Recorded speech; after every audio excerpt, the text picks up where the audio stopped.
Det tror jag är en väldigt dålig grund för politikutveckling. Surrogatmödraskap är en värderingsfråga, men med så många andra frågor vinner debatten alltid på att ha en solid faktagrund att stå på innan man drar sina slutsatser. Därför har vi idag en panel som utifrån forskningen kommer att ge oss hela historien. Från de första entreprenörerna på 70- och 80-talet som startade surrogatmödraskapskliniker i USA till de svenska par idag som väljer att åka till Indien för att bilda familj. Hur tänker de här personerna och hur bör vi tänka? Med oss har vi 3 mycket spännande talare och en kommentator som i 150 minuter kommer att vrida och vända på frågorna. Dagens seminarium kommer att hållas delvis på engelska och därför byter vi nu språk. Our first speaker speaks no less than 4 languages. Unfortunately, Swedish is not one of them. Professor Pavel Kuchar is assistant professor at the Department of Economics and Finance at the University of Guanajuato in Mexico. He holds a PhD in economics from the University of Turin and a master in political science from the Prague University of Economics. His research interests include the emergence of markets, how novelty is accepted, as well as historical analysis of liberalism and its preconditions.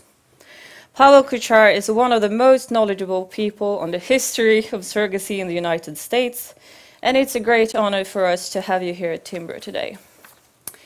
During the upcoming hour, Professor Kuchar will talk about the history of surrogacy and how a certain kind of entrepreneurs can contribute to and also push institutional change. Today's moderator is the director of the Timbro Media Institute, Mr. Mats Olin, who will guide us through the afternoon. If you would like to tweet or ask questions, just put a simple hashtag in front of Timbro, and it will be easier for us all to follow the discussion online. With that said, a warm welcome again, and with that I would like to give the floor to Mr. Pavel Kuchar.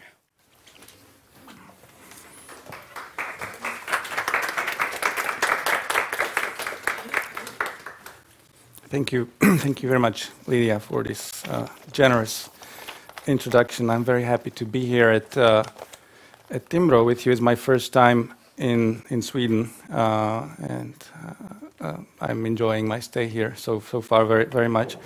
I'm originally from Czech Republic, and I'm not adopted. I do not have any particular interest in surrogate motherhood apart from my curiosity, looking into the idea of how do we actually naturalize novelty, how do we turn new artifacts into things that can be meaningfully and justly bought and sold within the market setting. And surrogate motherhood for me was a vehicle of studying this kind of a problem that a lot of economists struggle with. So the kind of an idea of how do we set up and push limits of markets. This is something that motivates my research in surrogate motherhood. I want to start a kind of a story. Setting up the kind of a problem of emergence of markets in the 1970s within the United States. And the case of the United States is something that I focus on. My story is particular to the United States, but I think there are some lessons that could be learned even from a setting of other countries, such as Sweden, perhaps. And the story starts with the problem of adoption market shortages in the 1970s. They are to some extent caused or determined by a number of issues that come together at the end of the 1970s, such as the introduction and availability of anti-conception, changing economic and social circumstances of single women, single mothers, and heavily regulated adoption market. All these things coming together at the end of 1970s result in a shortage of suitable children that are available for adoption compared to the number of parents that would like to adopt. So demand for substitutes is getting stronger and stronger. At the same time, in 1978, we have a invention, we have a technological change. In vitro fertilization has first successfully produced life in vitro. A British couple, obstetrician called Patrick Steptoe, and a physician named Robert Edwards in 1978 first create life in vitro. Louis Brown is born. And this is a technological change that is not really introduced to solve the kind of a problem that we see in the adoption market, shortages in the adoption market, but it will have some impact on this kind of a problem. This technological change essentially changes the options of people to share and compartmentalize parts of their private lives. Something that was previously very private now, thanks to this technology, can really be compartmentalized and shared, even potentially sold. This is something that pioneers of surrogate motherhood come to see. Why not use this new technology to match people, right? To match these parents that would like to adopt children but have to wait in lines for a couple of years and then are kind of uncertain whether they will end up with the children. Why not match these people with women that are willing to share their reproductive capacities? This is something that the pioneers of surrogate motherhood start asking at the end of the 70s and the beginning of the 80s in the United States. And they see a very kind of new open field in front of them. One of those entrepreneurs says that, well, anyone can basically come up and start a surrogate motherhood business right now. Some of them are very optimistic, perhaps even naive. They want to have offices around the country and in England and Middle East and become the Coca-Cola of surrogate parenting industry. I want you to pay attention to this entrepreneur, Noel Keane, who was an attorney, was a lawyer from Michigan, and he was very active. He was very important in legitimizing and spreading and turning the new invention into useful innovation for people interested in parenting. He very early on recognized that there are technically feasible but legally unrecognized solutions to marital and reproductive problems. And so these legally unrecognized solutions, they create a great deal of uncertainty about legal consequences. And something must be done with that. This is what he recognized. This is a problem that will have to be solved. We have removed the technological obstacle, but there are institutional obstacles that are in front of us. Another lawyer from Pennsylvania realized that this new interaction of matching people who are willing to offer their reproductive capacities and who demand their reproductive capacities is not really illegal or illegal. There is no law. We haven't really decided what kind of rules should we apply to regulate or to enforce agreements that emerge and apply. And this entrepreneur, this lawyer basically says we're creating the law right now as we go, as we participate in these transactions, we are creating the law. So the problem is, how do we make sense of surrogate motherhood? What it is that we talk about when we talk about well, people used humor first to reconcile these questions, right? Surrogate motherhood comes with ethical consequences and moral dilemmas, and you just add lawyers, and then the result is as good as homemade. This is a joke that appeared at the beginning of the 80s in a newspaper. It creates problems for people who participate in surrogacy, especially for mothers, a lot of confusion that happens. So this kind of humor is something that people used in order to cope with this kind of Uh, she says, that's the last time I act as a surrogate mother. She's confused. She's not very happy about the situation that she's in right now.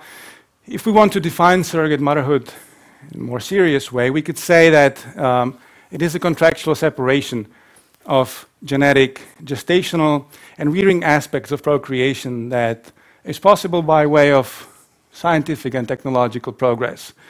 Very broadly, we could say that surrogate motherhood is an agreement to conceive a child by other means than sexual intercourse. So this is what we talk about when we talk about surrogate motherhood in the United States at the beginning of the 1980s. So this new technology and this matching that satisfies some kind of a need that is there at the beginning of the 80s gives rise to things like this.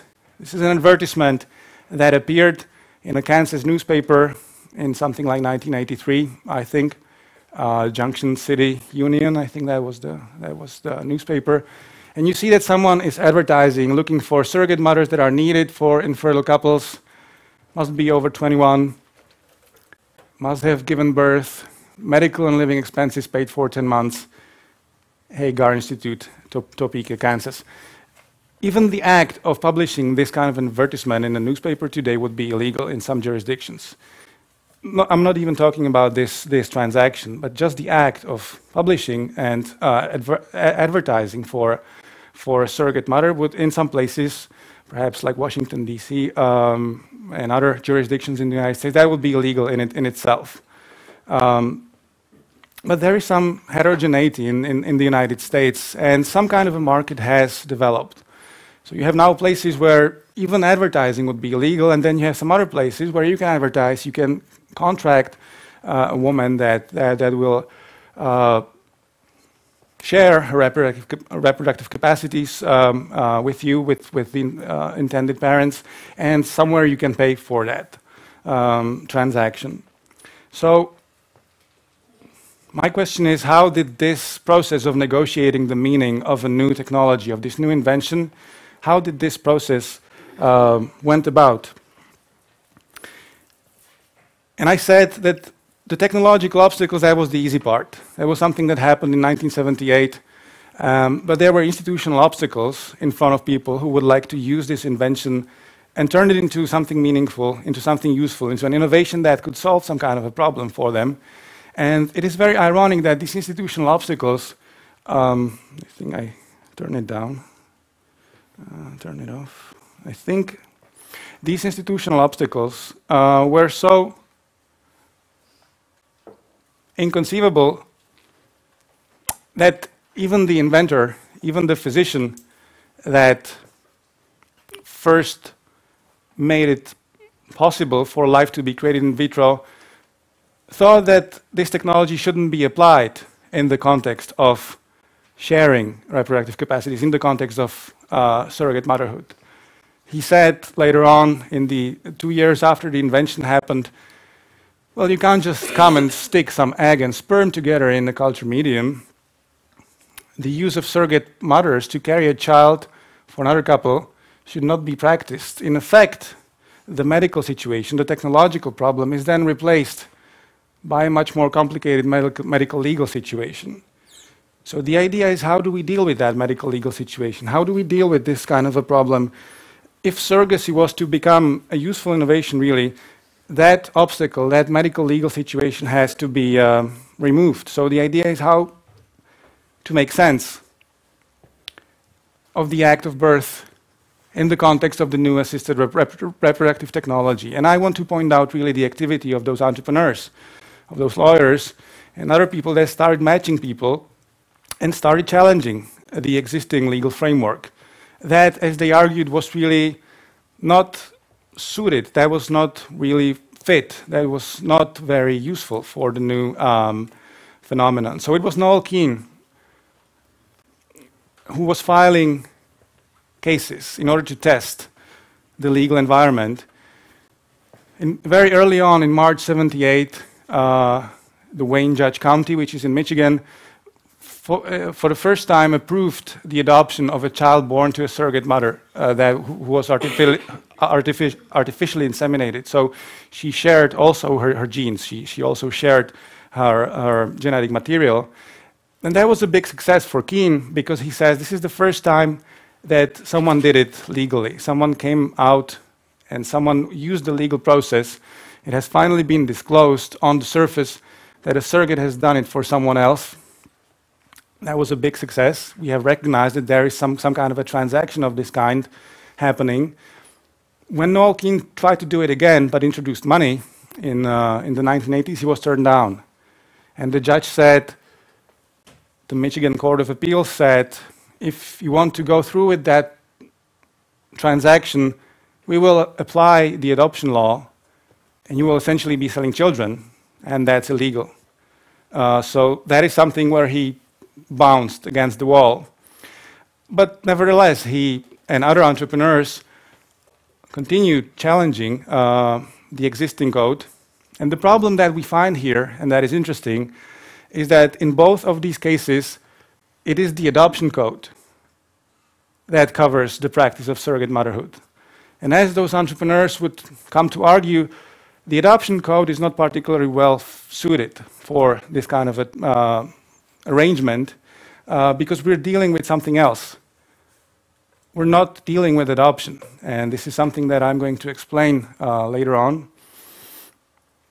It is important to skip a couple of years to August 1985, and this is another milestone moment. Again, Noel Keane was there.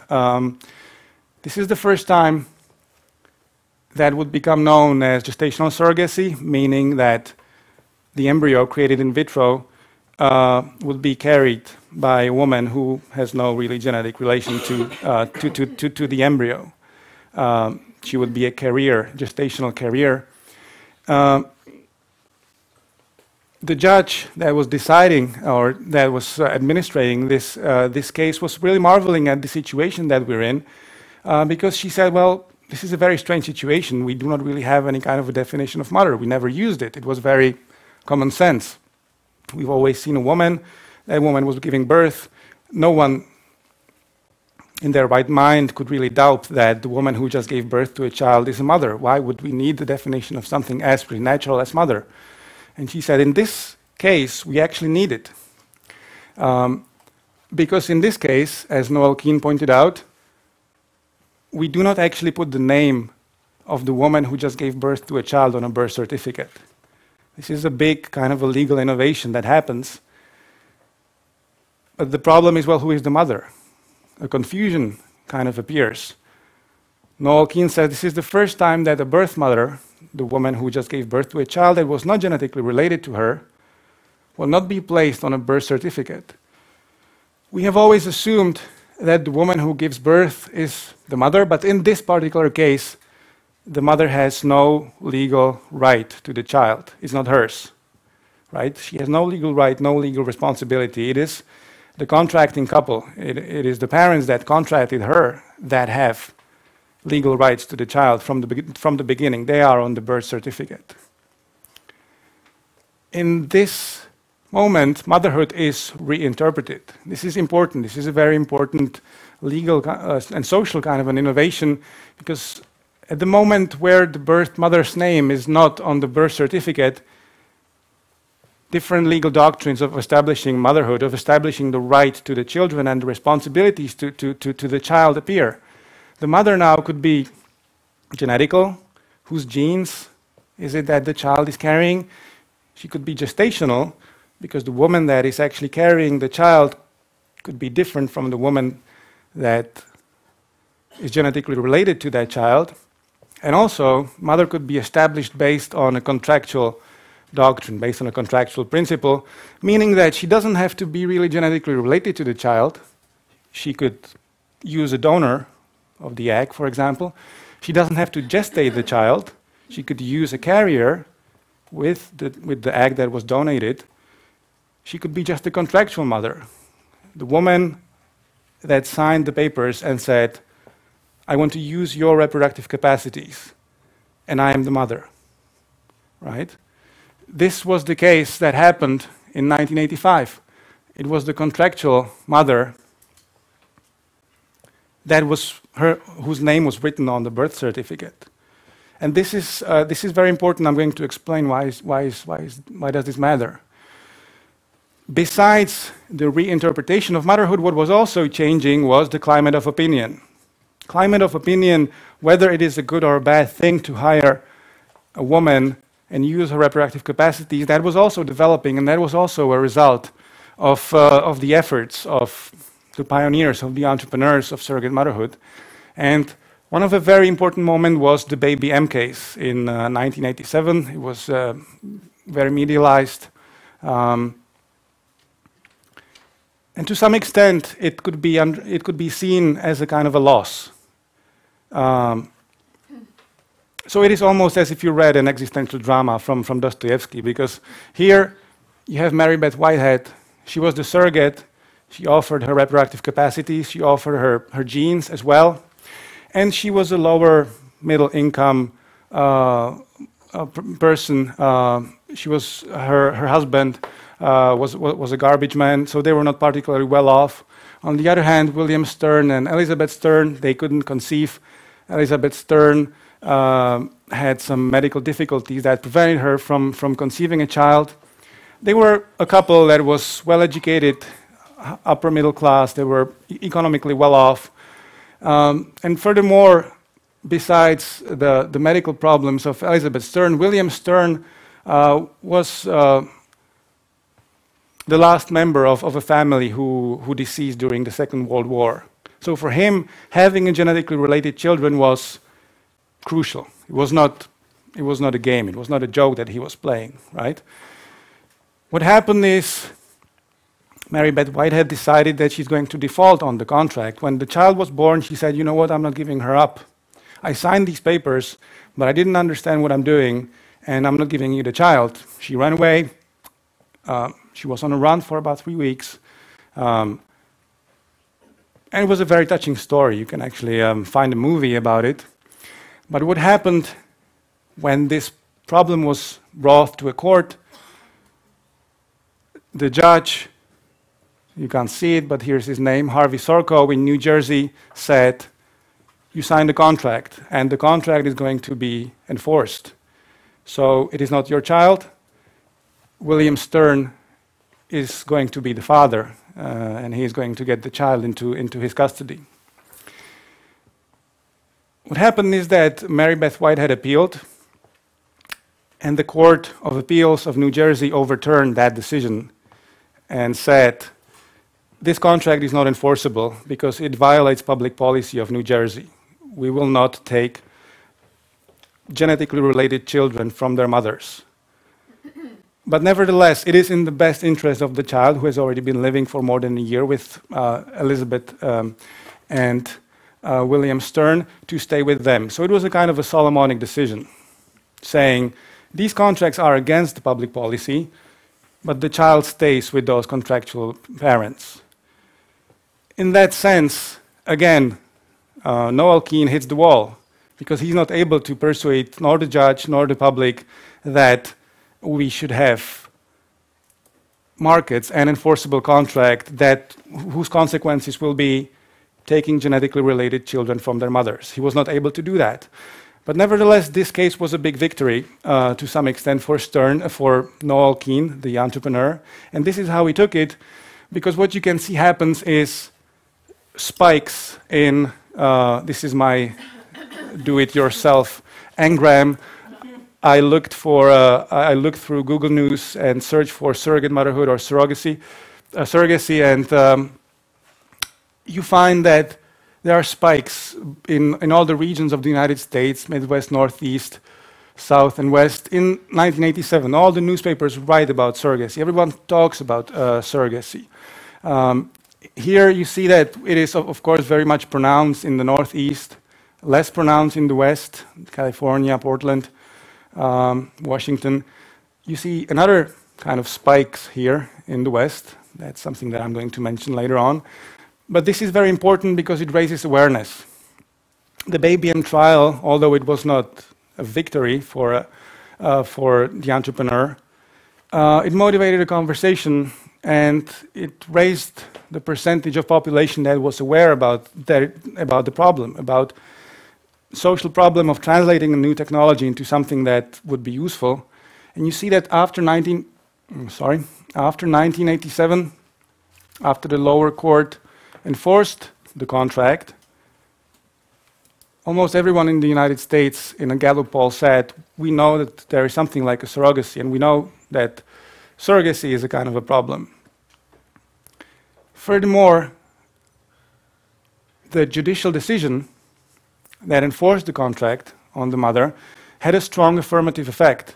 The reasoning that the judge used, and that was then used in the newspapers, convinced a lot of people, and this is a couple of weeks, 3 or 4 weeks maybe, that the mother should not have a right to change her mind, that this is an important feature.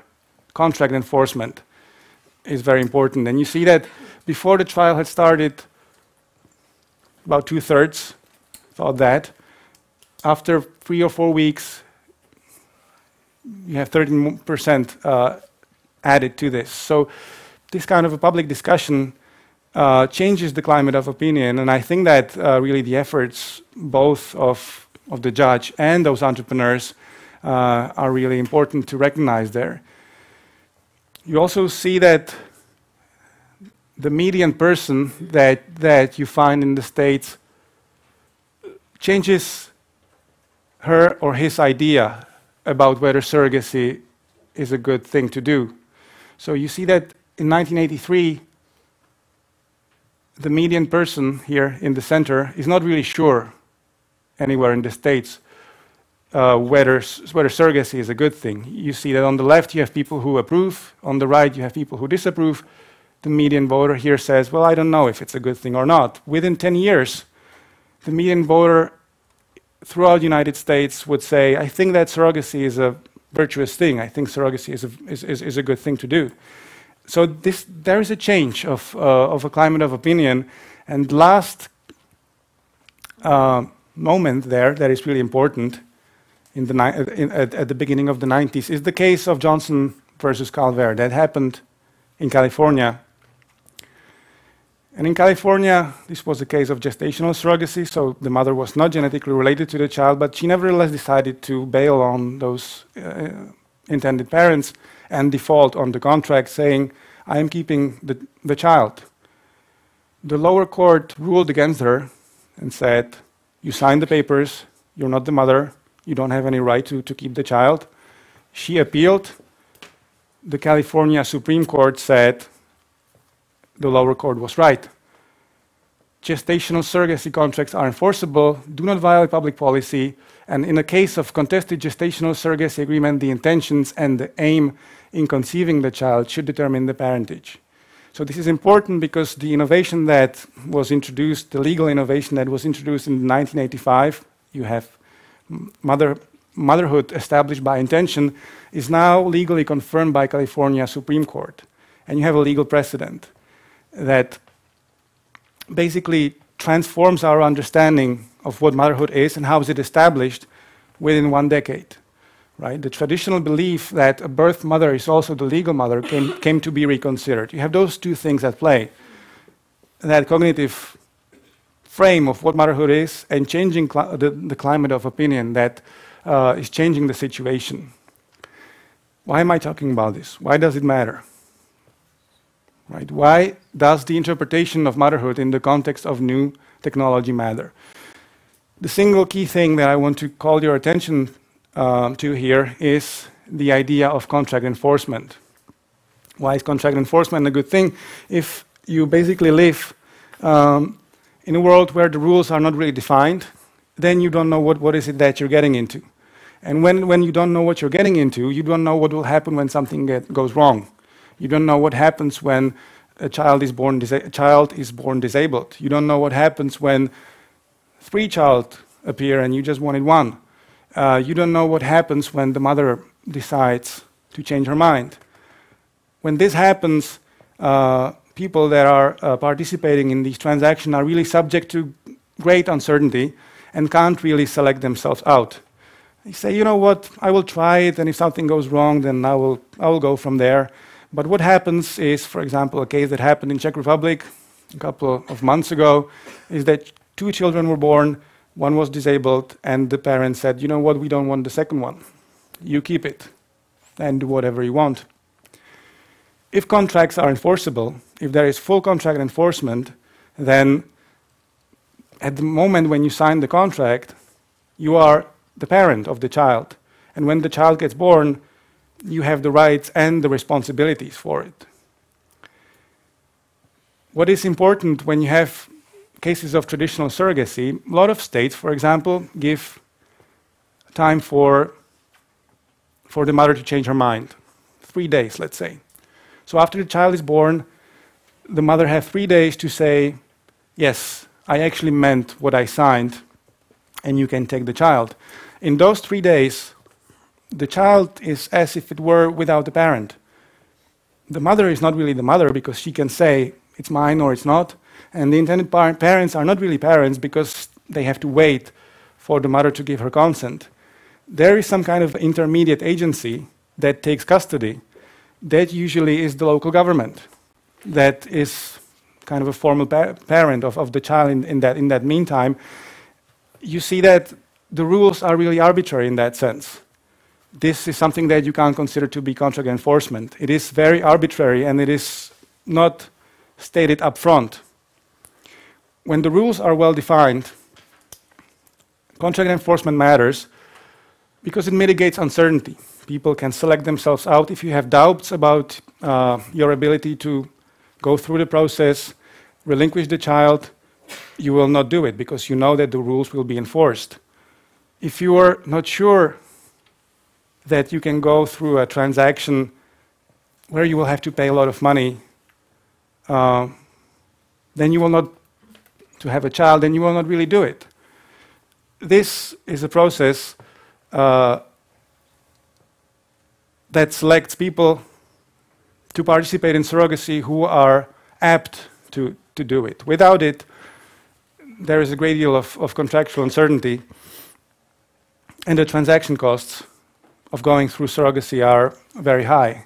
Second thing, contractual enforcement makes it clear whether you can pay or not for that transaction. This is a question that we might ask, well, how many surrogates should we have? How many surrogates do we need in Sweden? We don't know that, right? This is something that you know when you use the price mechanism. And when the prices tell you how much does it take to hire a surrogate, how much can I get for sharing my reproductive capacities that I can do through the technological advances that we have assembled.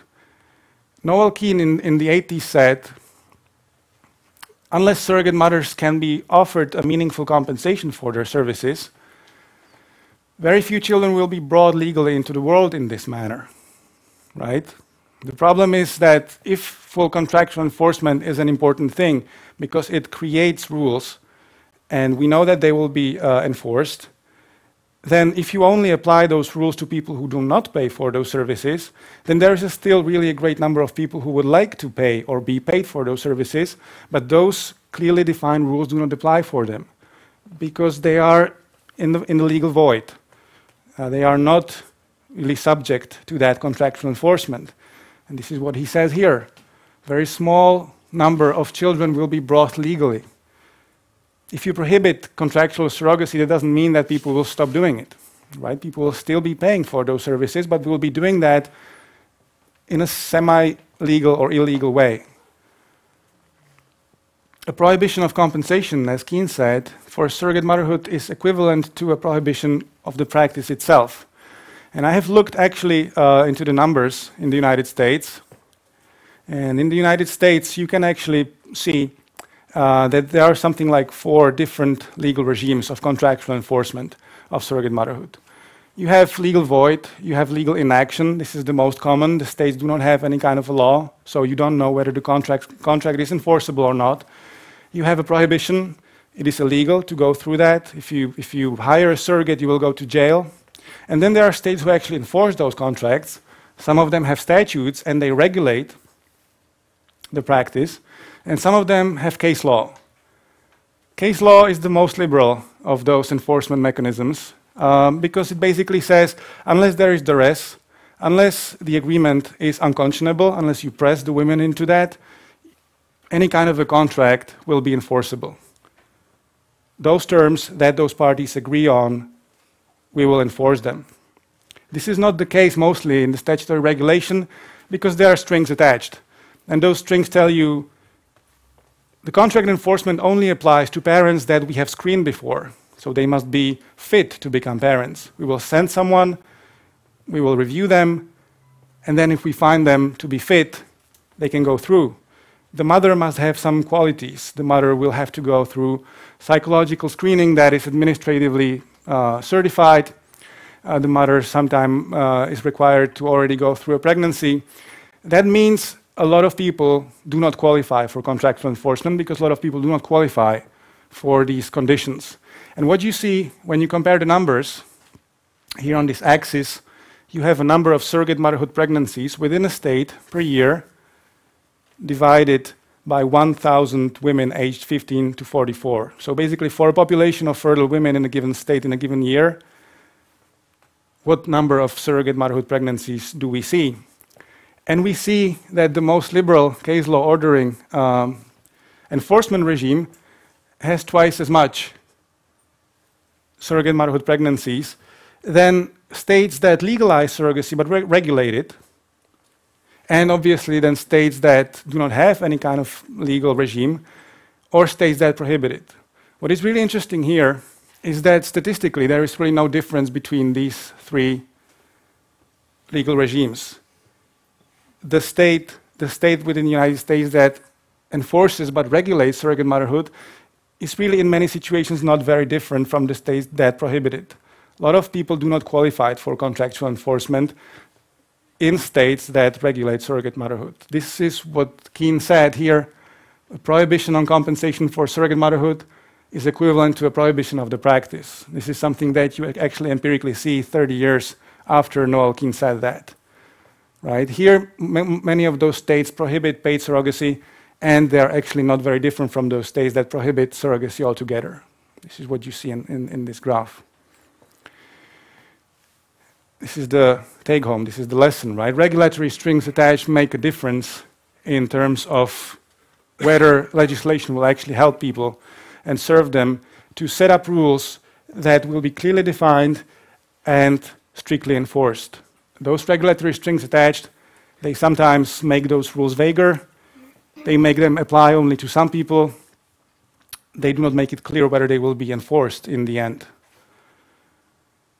The final point that I have, maybe to open some kind of a discussion, whether a market in surrogacy is the only solution for us. Is it necessarily the case that the new technology that we have here from the 1978 has to lead to a market where we have advertisements, buyers and sellers? And I would ask you to look for international cases of naturalizing this new technology. A very prominent and curious, interesting case is Israel. There is a lot of scholarship done on Israeli surrogacy. Israel has a kind of a cultural and ideological, historical background that makes it praiseworthy for people to be fruitful and to multiply. The number of fertility clinics in Israel per capita is 4 times as higher than in the United States. The Israeli state is an industrial complex for producing children to some extent, and that also applies to surrogate motherhood. Surrogate motherhood is subsidized, it is heavily regulated, the state encourages it, and furthermore there is also a social kind of an aspect to it, that when a mother offers herself and offer her reproductive services to infertile couples, she becomes a kind of a public hero. She becomes a kind of a soldier, in a sense, that is offering her service to the maxim of be fruitful and multiply. So in that sense, Israel will not clearly inspire itself from California, right? The historical and cultural and ideological background of Israel is very different. and the technology is naturalized in a very different way than it is in places like California or Nevada or some other places. So internationally, even places like Sweden really have to think through a negotiation, through a public discussion that will involve those intended parents. Very good work has been done by the presenter that comes after me. That will involve the entrepreneurs, will legitimate this practice, and that will also involve entrepreneurs in the political arena that will come up with legal and regulatory innovation that will or will not make the useful and meaningful application of this new technological innovation that we have possible. We know from economics that division of labor gives us technological progress, and we know that division of labor is only limited by the extent of the market. How many people can we actually deal with? But here in this discussion that I am actually talking about and that I open with, we should really in a public discussion think about what limits do we as a society, as a community, decide to put on the division of labor. How much can you compartmentalize? How much can you offer and share, right, with other people? How much can you offer and share for money? Technology gives us a lot of opportunities to do that. Sharing economy, right, our bed and breakfast. Now we can do that also with parts of our bodies. The question is how to legitimate that, how to have a discussion that will make it legitimate and even virtuous to ask money for sharing something that might serve other people. So with that, I conclude. I thank you very much for your attention. I look forward to your questions.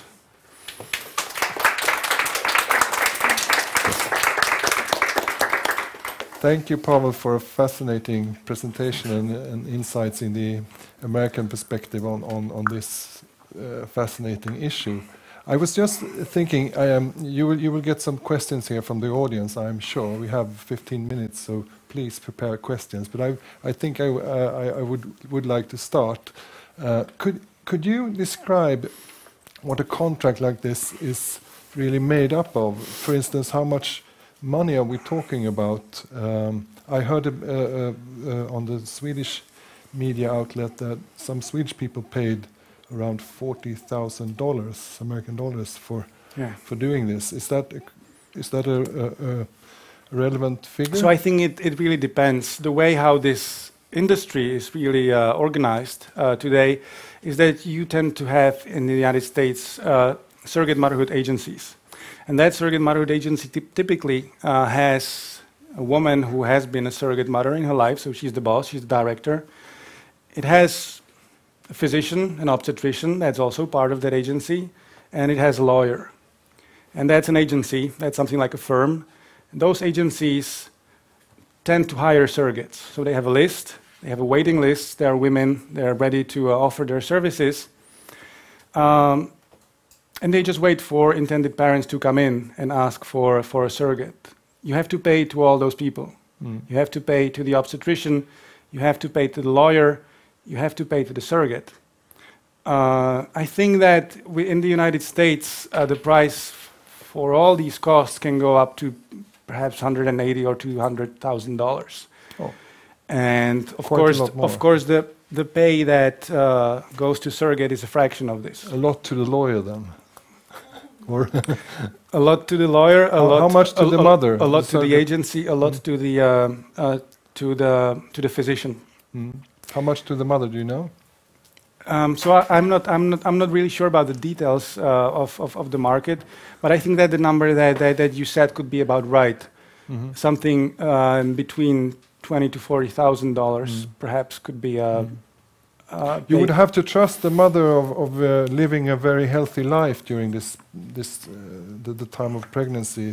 Is that regulated, like health rules, eating, drinking? So this is what the agency is good for. This is what the agency does for those intended parents. Medical checkups, figuring out whether the mother does not really pose a threat to the child. It is quite curious how this problem is being solved internationally. You might have heard that in India we have boarding houses. So boarding houses in a sense that the mother comes, she signs up, she becomes fertilized, and she's locked up for something like 10 or 11 months in a boarding house where she's being taken care of, she's being screened, and then she's paid a lot of money. So this is how India, for example, I think India has 2 really prominent clinics. This is how India solved that problem. That's not really feasible in places like United States, but some kind of monitoring. Yeah. And obviously there's been a lot of debate on the legal issues here, but have you had the same sort of debate concerning the interest of the child, health, risks of different kinds?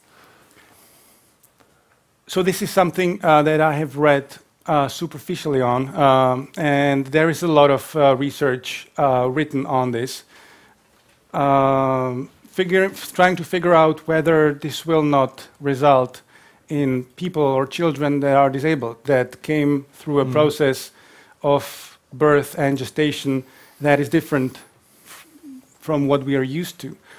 It is interesting that the baby M, Melissa Stern, is now around 30 years. She did her PhD at King's College London, and she wrote a dissertation thesis on surrogate motherhood.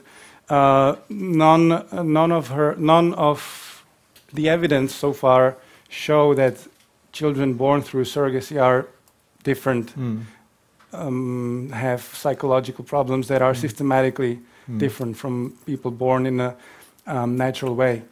A lot of people even argue that if parents are willing to spend so much money to have a child, that is a signal that they are perhaps as loving as many parents that are willing to have the child or can have the child naturally, right? This kind of selection mechanism may be a signal that there is a good kind of an environment, but also you have very deep and dark stories that actually end up quite wrong, where parents that get the child from a surrogate are perhaps not really prepared or ready to have a child. Those are anecdotal evidences. Okay, I'm sure we'll come back to that issue. We have a question down there. Please state your name and your question, please. Thank you very much. My name is Stephanie. I come from the Swedish Women's Lobby, which is the umbrella for the women's movement in Sweden. And we worry very much in the Swedish women's movement, as well as the women's movement globally, that the introduction of surrogacy motherhood leads to an exploitation of women's bodies and a new form of trade in women and children. And this is what we see in countries around the world, which has introduced both compensated and non-compensated surrogacy. And I wonder, after hearing your presentations, we have so many questions because this is very unpleasant to listen to, but I wonder, how can you guarantee that women are not exploited in this trade? It was and I agree with you, this is a big problem. I live and work in Mexico right now, and Mexico has not really had any kind of a discussion that we're having here and that has been taking place in the United States for the last 30 years, precisely because no one really cares about whether women are exploited or not, right? I think that it is actually a feat or a great kind of an achievement of society, such as the US society or the Swedish society, that we actually care for the right of the mother, because through a couple of thousand years, no one cared about the right of the mother of the child. The child was just taken from her. This is the biblical story of Hagar.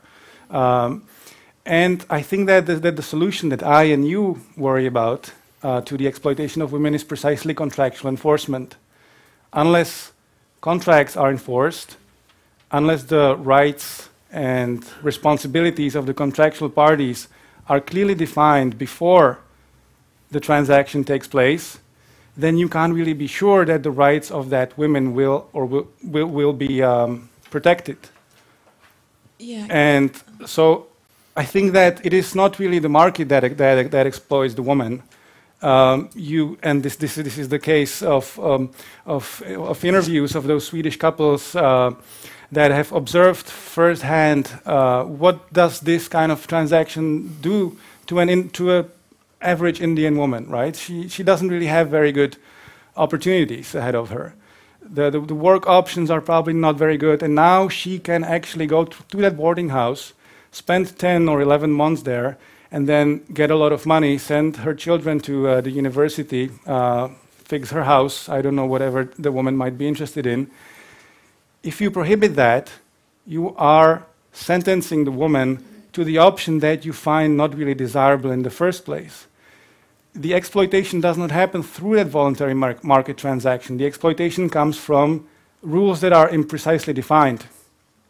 If you have imprecisely defined rules, and I think this is the great danger that you and me are worried about, then exploitation happens, right? Then this was the case in Russia. Intended parents, they hire 3 different surrogate mothers independently.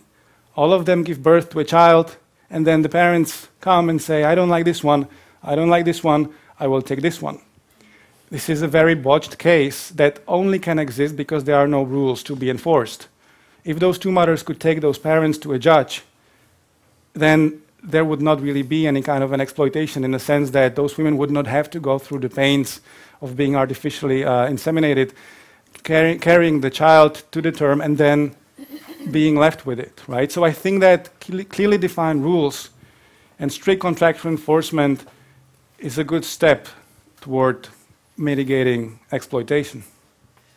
Okay, thank you. Yeah. Can I just comment? Just a short one. Very shortly. We have a few more. Yes, I see your point, though. When you talk about the contract enforcement, it's in the favor of the ordering parents and not the surrogate mother. And I mean, even if in countries like the UK, which have introduced non-compensated surrogacy, they have these contracts, and it's always in favor of the ordering couples. And the situation you talked about with this whitehead woman, I mean, all of her life it might be destroyed. I mean, we know these cases from the US as well, with these surrogate mothers that changed their mind. They feel emotional about this baby. They don't want to give it up, or they want to have contact with the child, and they feel so, I mean, it's human people and babies, and we're talking about, so it's not products, which makes it a little more complicated than the law contract enforcement. We will yes, get absolutely. Pavel, you Thank can comment on this shortly, and then we will have another question, please.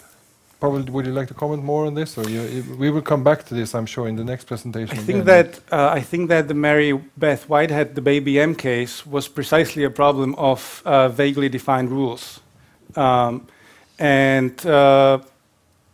So I said that before. The other thing that you mentioned is that the terms are always in favor of the intended parents. I don't really see empirical evidence for this, and I see that whenever there is a contract that those parties are voluntarily willing to get into, then by definition both of those parties must be better off. One bargaining party might be more better off than the other bargaining party. That's subjective. I don't know how would you decide that. But when I talk about full contractual enforcement, I talk about contracts that are voluntary. That means you are not cheated into this. You are not forced into the agreement on a gunpoint, or on a force of you would starve to death if you didn't agree on that. That contract would of course not be voluntary. That contract would not, of course, be enforceable, right? This is a standard judicial definition of a voluntary contract. And I think really that full contractual enforcement and clearly defined rules are preventing these kind of catastrophic situations, as was the case in the Mary Beth Whitehead case. Okay, next question, please. Thank you, sir, for your presentation, and I very much appreciate that you're taking a contractual view of the topic and trying to see how contracts could protect the rights of everyone involved. It's a very interesting argument. But unfortunately, I have looked into this issue and we're not there. I would like to ask your comment on what's happening in India right now with the assisted reproductive technology bill, where the Indian government is trying to ban surrogate motherhood for Indian nationals, or the government of Italy is doing, well, where the interior minister said that wombs for rent should be punished as sex offenders, mainly in order to ban gay couples from using surrogate mothers. I agree that in many places we're not there yet. Mexico is not there in the discussion about contractual enforcement. Perhaps India is not there to actually have a meaningful discussion about the contractual enforcement. And this is why I mentioned, and I took great lengths to talk about those stories of reconsidering what motherhood is and saying that you're not adopting the child when you're hiring the surrogate. It's more like hiring a nanny. It's more like hiring a person that takes care of the child, of the fetus that is already yours. Because after that happens, you're not adopting anymore. You're a parent. And if you sign the paper, that means your rights and your responsibilities are there at the moment when the child is born. Reinterpretation is first thing. That probably didn't happen in Italy. That probably might be a problematic thing in Sweden or the rest of the Europe.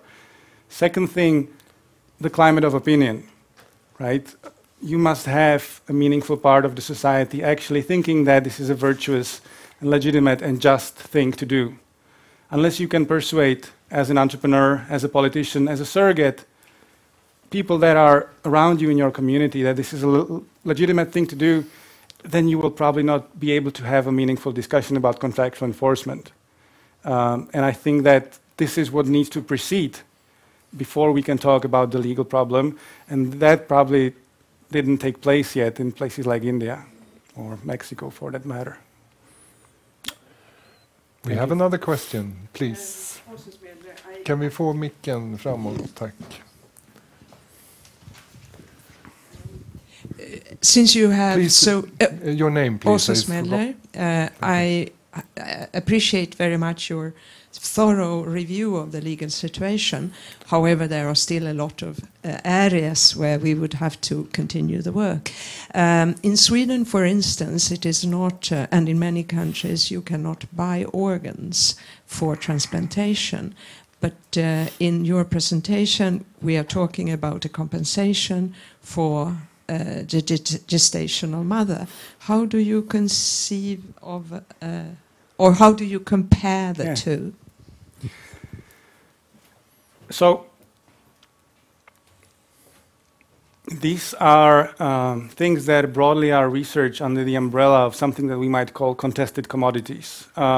Organ donation, but perhaps even things like human trafficking, they all might fall into the area of interactions that we're not too familiar, that we're not too comfortable with. And of course, selling children after when you pay for adoption is prohibited all over the world. Selling organs is prohibited. I think that in many cases the reasons that justify, or at least the economic reasons that are used as justification of those prohibitions, do not hold water. And I think that the previous question that I got, why are we not there yet, so that we could talk about contractual enforcement of surrogate motherhood, we haven't really decided what is it that surrogate motherhood, womb rental, is like. Is it like adoption, where we're selling children, and that's prohibited because it's a kind of a human trafficking? Or is it more like hiring a nanny, where we have a child, we contract someone to take care of it? In that sense, this would be completely legal. This kind of discussion, I think, has to precede the contractual discussion, whether it is something that we permit or not. It's the kind of cognitive conceptualization of what motherhood is and how it can be established. To, I guess, answer your question in a simple way, I don't think that surrogate motherhood is the same thing as selling organs or selling people. I think it is hiring reproductive capacities. It's hiring labor to make a pun. Karen, please, just not happy with the answer here. So. In Sweden, there is a law against sexual selling sexual services. So in a way, we could then take buying sexual services. Sorry, and if we're talking about hiring a room, this would rather, in Swedish legal opinion, perhaps compare to buying sexual services. So this is exactly what I'm talking about when I say that the discussion has to be gone through that will meaningfully justify how a certain artifact can be used in a setting like Israel, like United States, like Italy, or like Sweden. In Israel or in India, perhaps buying a prostitute is not illegal, so people do not really have to justify why surrogate motherhood is different from buying a prostitute. I see a difference. I see that the difference is clear in the intention of those contractual parties. And the intention is furthermore different than if you're buying a child for the purposes of smuggling it and then selling it on a black market for unsavory labor market practices. I see this transaction is clearly different.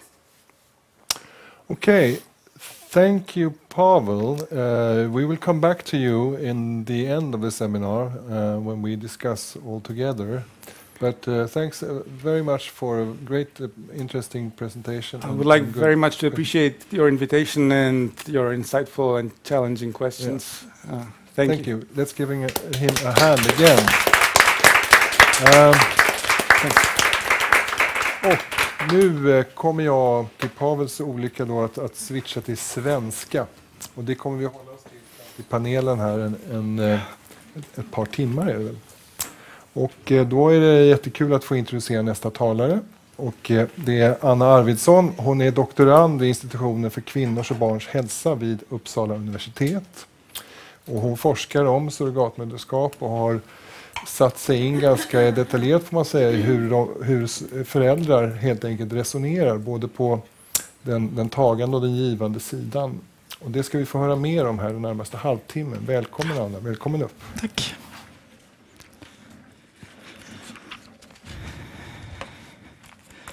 Ja, hej. Jag tackar också för att vara inbjuden idag hit för att prata om detta intressanta men komplexa ämne. Anna Arvidsson heter jag då som sagt och är doktorand på Uppsala universitet. Och jag har då gjort studier främst där jag har undersökt svenskars erfarenheter av att använda surrogatmödraskap utomlands. Och det är det jag ska prata om idag. Ska vi se. Ja. Lite kort om surrogatmödraskap. Det är ju ett begrepp som ändras lite grann. Surrogatmödraskap eller värdmoderskap eller värdgraviditet som det också mer kallas. Det är RFSU tror jag det är som har myntat ordet värdgraviditet för att kanske mer förklara lite grann vad det handlar om. Jag kommer dock att använda ordet surrogatmödraskap därför att det är fortfarande det som ändå kanske ses som vanligast och de jag har intervjuat har i regel också använt det här begreppet då. Men det är ju då alltså en kvinna som då kan kallas surrogatmamma, värdmamma eller bärare som bär och föder ett barn åt någon annan. Och det finns två olika varianter då utav surrogatmödraskap. Traditionellt partiellt surrogatmödraskap innebär då att surrogatmamman använder sina egna ägg och då har en genetisk koppling till barnet, men det är oftast då den tilltänkta pappans spermier som används. Och fullständigt surrogatmödraskap innebär ju då att surrogatmamman inte använder sina egna ägg. Hon har ingen genetisk koppling till barnet. Och det är då antingen en tilltänkt mammas ägg eller donerade ägg som används. Och det är det här som också då kallas för gestational surrogacy. I Sverige som ni vet så saknas det då en lag gällande surrogatmödraskap. Men det är inte tillåtet då att använda surrogatmödraskap inom svensk sjukvård. Så att sjukvården får inte assistera vid befruktningen då när det gäller surrogatmödraskap.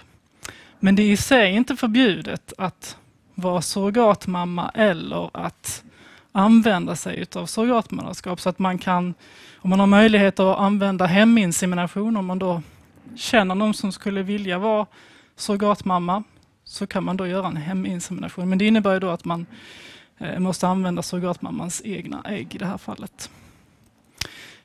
Det kan dock uppstå lite juridiska problem, för att den som föder ett barn ses ju alltid som mamma, i alla fall i Sverige är det ju så.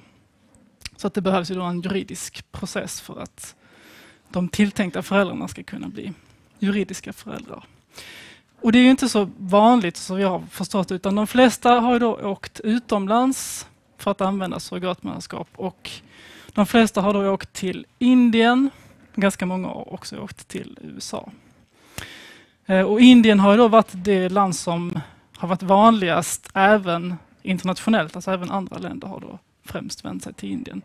Men som vi har hört så från ganska nyligen, slutet av förra året nu då, så har den indiska staten då bestämt att det ska vara förbjudet för utlänningar att använda sig av Indien då.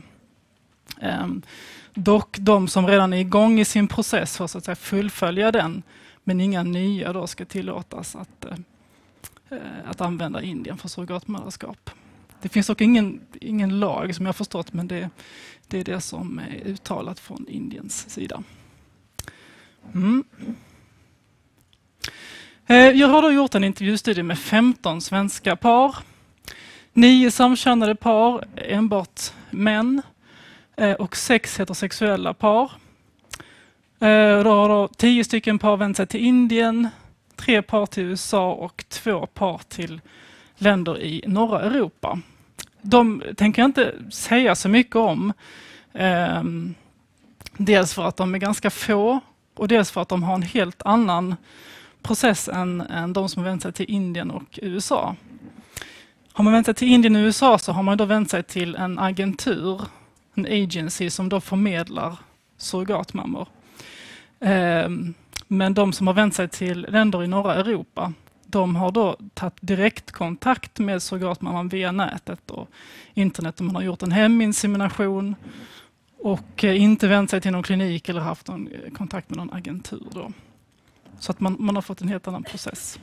Är det någon som har några specifika frågor om det så kan vi ta det senare. Ja. Varför har man då använt sig av surrogatmödraskap? Ja, de flesta har gjort flera IVF-försök. Många säger att de som skulle vara aktuella för surrogatmödraskap, det är de par där kvinnan saknar livmoder.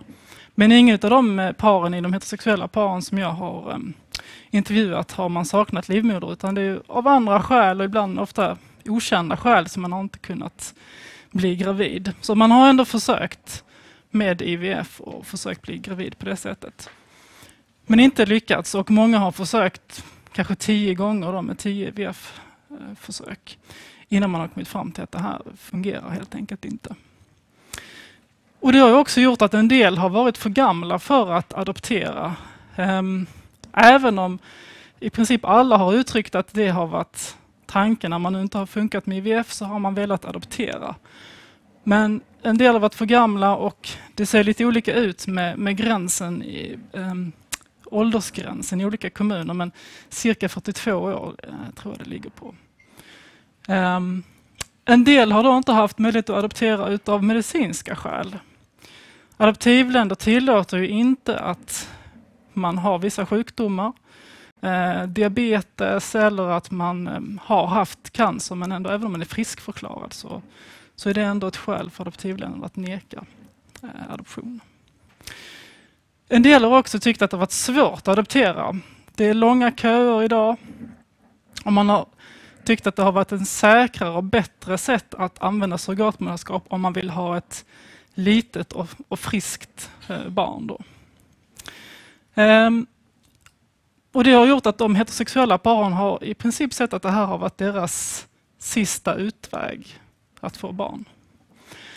När det gäller de homosexuella paren och samkönade paren så är det så att adoptivländerna accepterar inte homosexuella par. Det finns i princip inget land som man kan adoptera från om man är homosexuell idag. Så att de homosexuella paren har då sett att det här har varit deras enda utväg att få barn om man då vill vara juridisk förälder båda i paret. Man skulle ju kunna få barn tillsammans med en tjejkompis eller ett lesbiskt par, men då blir ju så att säga den födande mamman här blir ju vårdnadshavare också, och det blir ju någon i det andra paret som inte kan vara vårdnadshavare. Så de har sett att det här har liksom varit deras enda sätt att få barn. Man ska vara båda juridiska föräldrar.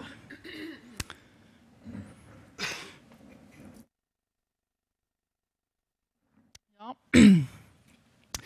Utgångspunkten för studien har ju då varit att det saknas lag om surrogatmödraskap i Sverige. Men också det här att det är ett hett debatterat ämne i media. Ni har säkert läst debattartiklar och även i tv har det varit dokumentärprogram och så om surrogatmödraskap. Och det finns mycket starka åsikter och olika åsikter kring det här. Och en ganska framträdande åsikt är just det här att det är ett utnyttjande av fattiga och utsatta kvinnor i exempelvis Indien. Och att kvinnorna inte tar sitt beslut utifrån ett fritt val. Om man är fattig, om man känner att man är i desperat behovet av pengar för att kunna försörja sig själv och sina barn, så kanske man har känt att det här med surrogatmödraskap, det skulle kunna vara en utväg för att hjälpa familjen, men det kanske egentligen inte är någonting jag skulle vilja då. Att det är den åsikten som finns mycket i media också. Och då har jag ju frågat mina informanter, hur har de förhållit sig till den här debatten och de här åsikterna när man då kanske ändå har valt just Indien. Och varför har man valt Indien då? Många säger då att det är en lägre kostnad än att använda USA. Det kostar ungefär, för de jag har intervjuat har det kostat ungefär 500 000. Och det är då inkluderat transportkostnader, boendekostnader, kostnader till kliniken, till agenturen och till surrogatmamman. Och i USA, så de som jag har intervjuat där har betalat ungefär 1 miljon, så att det är dubbelt så stor summa. Man har också fått tips av andra att det skulle fungera bra i Indien. Att det är en bra struktur och att man tycker att det här funkar bra, att det kan vara okej att vända sig till Indien i alla fall, trots det som står så att säga i media. Man menar också att man kan bidra till att en indisk kvinna och hennes familj får det ekonomiskt bättre. Många har dock varit osäkra hur mycket pengar hon egentligen får, men de siffrorna jag har fått fram är att det kan ligga runt 40 till 60 000 svenska kronor då. Och det skulle då motsvara ungefär 5 till 10 årslön. Så det är en ändå ganska stor summa pengar i deras mått mätt då. Och surrogatmammorna som de har haft kontakt med har sagt att de ska ha det till framförallt sina barn, att de ska kunna få en bättre utbildning eller överhuvudtaget få en utbildning då. Ja, men man har ändå påverkats av den här mediedebatten och att många var lite tveksamma kanske inledningsvis. Är det någonting som vi kan göra och känna att det här faktiskt är okej att åka till Indien och använda surrogatmamma där? Man hade då kontakt med många andra som har använt surrogatmödraskap och fick då också en känsla av att det fungerar väl. Och framförallt när man sen har haft kontakt med surrogatmamman har man upplevt att men hon verkar vilja detta och hon verkar vara nöjd med arrangemanget. Och jag tänkte ta ett citat här från en man i ett samkönat par som säger så här. Visst kände jag under graviditeten när det här med diskussionerna pågick i svensk television och nyhetsvärlden, så var det mycket om utnyttjande av kvinnor och sådär. Och det blev att man stannade upp och tänkte, men gud, är vi såna här västerlänningar som utnyttjar henne då? Det är klart att man tänkte så många gånger, men när jag väl träffade surrogatmamman eller kliniken så kändes det aldrig så, aldrig någonsin. jag ska säga att det här paret då, de hade också väldigt mycket kontakt med surrogatmamman. Under graviditeten så skypade de med henne, och när de var i Indien så träffade de ju henne ett flertal gånger. Så de upplevde att de hade rätt så bra kontakt med henne, och att de tyckte att hon verkar vara nöjd med detta och var nöjd efteråt. Men det ser inte riktigt ut så för kanske alla par. Alla hade inte Skype-kontakt med henne under graviditeten, och alla träffade inte henne lika mycket när de var i Indien. Någon enstaka träffade inte henne alls heller. Och det gjorde kanske också att man blev lite mer osäker på surrogatmammans situation. En del surrogatmammor var inlagda på sjukhus under graviditeten för att de inte mådde bra, och då blev de också lite osäkra. Hur har surrogatmamman det egentligen? Någon kunde vara osäker på vad händer efter processen. Vad händer med surrogatmamman efter det här? Får hon behålla sina pengar, eller vad händer? Men de flesta tyckte det var okej. Men det var någon enstaka som var lite mer osäker. Och jag har ett citat till här från en man i ett heterosexuellt par som säger: vi följer ju inte upp det där om gubben, alltså surrogatmammans man, tog pengarna och drog liksom. Vi har ju ingen aning, så att ingen vore ju gladare än vi om det var okej i Sverige under ordnade former. Det är klart att det skulle vara skönt. Att det var en helt vanlig svensk kvinna som säger: jag har fått mina 3 barn, och så sitter man på kliniken och gör upp grejen liksom. Det är mycket bättre än att det finns en massa agenter och mellanhänder. Det är klart att det inte är helt optimalt. Så att även om de flesta argumenterade mot att det skulle vara exploaterande med surrogatmödraskap då i Indien, så var det ändå en del som menar på att det skulle vara bättre om det var reglerat i Sverige. Det skulle vara tryggare och bättre för alla parter då. Jag ska säga att de som använde USA, de relaterade väldigt lite till exploateringssynen som finns i media. De hade också väldigt mycket mer kontakt med surrogatmamman under perioden. De träffade oftast henne hemma, kanske hennes familj, och kunde ju också prata engelska. Med surrogatmammarna i Indien så hade man då ingen möjlighet att prata engelska, utan kontakten skedde då via kliniken med tolk. Då. Så att i USA, de hade liksom inga större betänkligheter kring surrogatmödraskapet där då. Men en viss ambivalens får man ändå säga att det har funnits bland en del av de som då har använt sig av Indien. Åtminstone inledningsvis har man då haft lite tveksamheter. Man har sett att det kan bli en förbättrad ekonomisk situation och att det kan ge positiva effekter för surrogatmamman och hennes familj. Men att det finns ändå vissa tveksamheter kring hennes situation just i Indien då. Ja, nu tänkte jag övergå lite grann till den juridiska processen att bli förälder.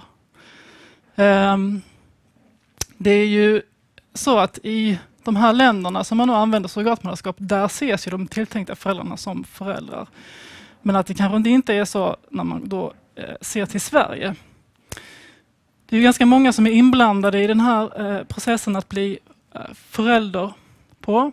Det finns en surrogatmamma som ses som biologisk mamma i och med att hon bär och föder barnet. Hon har ju då aldrig varit genetisk mamma om man har använt USA och Indien, utan det har ju antingen varit en tilltänkt mamma som har använt sina ägg, eller har det då funnits en äggdonator. Och de flesta jag har intervjuat har man faktiskt använt en indisk äggdonator. Om surrogatmamman är gift, vilket hon oftast har varit, så ses hennes man som pappa då. Genom presumtion har vi där. Ja. Och sen finns det då en tilltänkt pappa som ju då är genetisk pappa. Och är han gift med en man så finns det då en icke-genetisk pappa som ju då också är tilltänkt pappa. Så ganska många är inblandade. Men som sagt, i de här länderna som Indien, så genom surrogatkontraktet då så avsäger sig surrogatmamman alla rättigheter till föräldraskap. hennes man intygar att han inte är pappa till barnet, och de då tilltänkta föräldrarna förbinder sig att ha vårdnaden om barnet direkt efter födseln. I USA så finns det då ett domstolsbeslut som också då anger att de tilltänkta föräldrarna är föräldrar. Men i Sverige så ses inte surrogatkontraktet som giltigt, och till viss del inte domstolsbeslutet heller. Därför får man då vända sig till familjerätten för att kunna bli juridisk förälder. Men familjerätten är då osäker på hur man ska hantera det här med föräldraskap vid surrogatmödraskap. Det finns inga regler, ingen lag som reglerar detta, och det har gjort att de har varit osäkra på om de ska hantera det här ärendet och i så fall hur.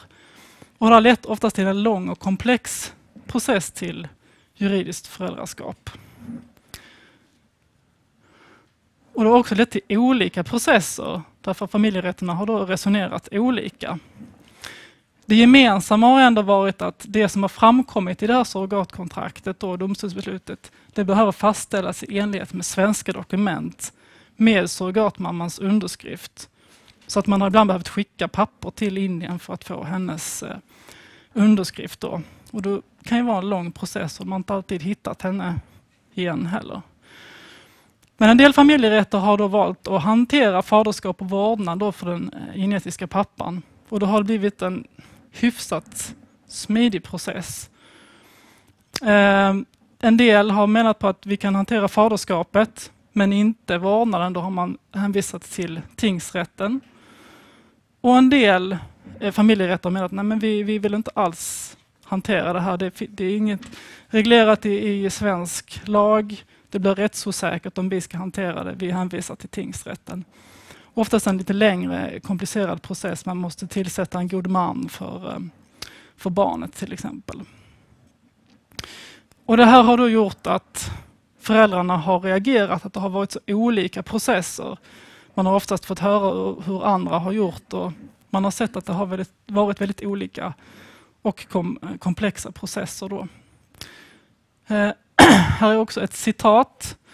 En man då, i ett samkönat par som använt i USA, som menar att det känns ju tråkigt att det ska behöva vara så krångligt.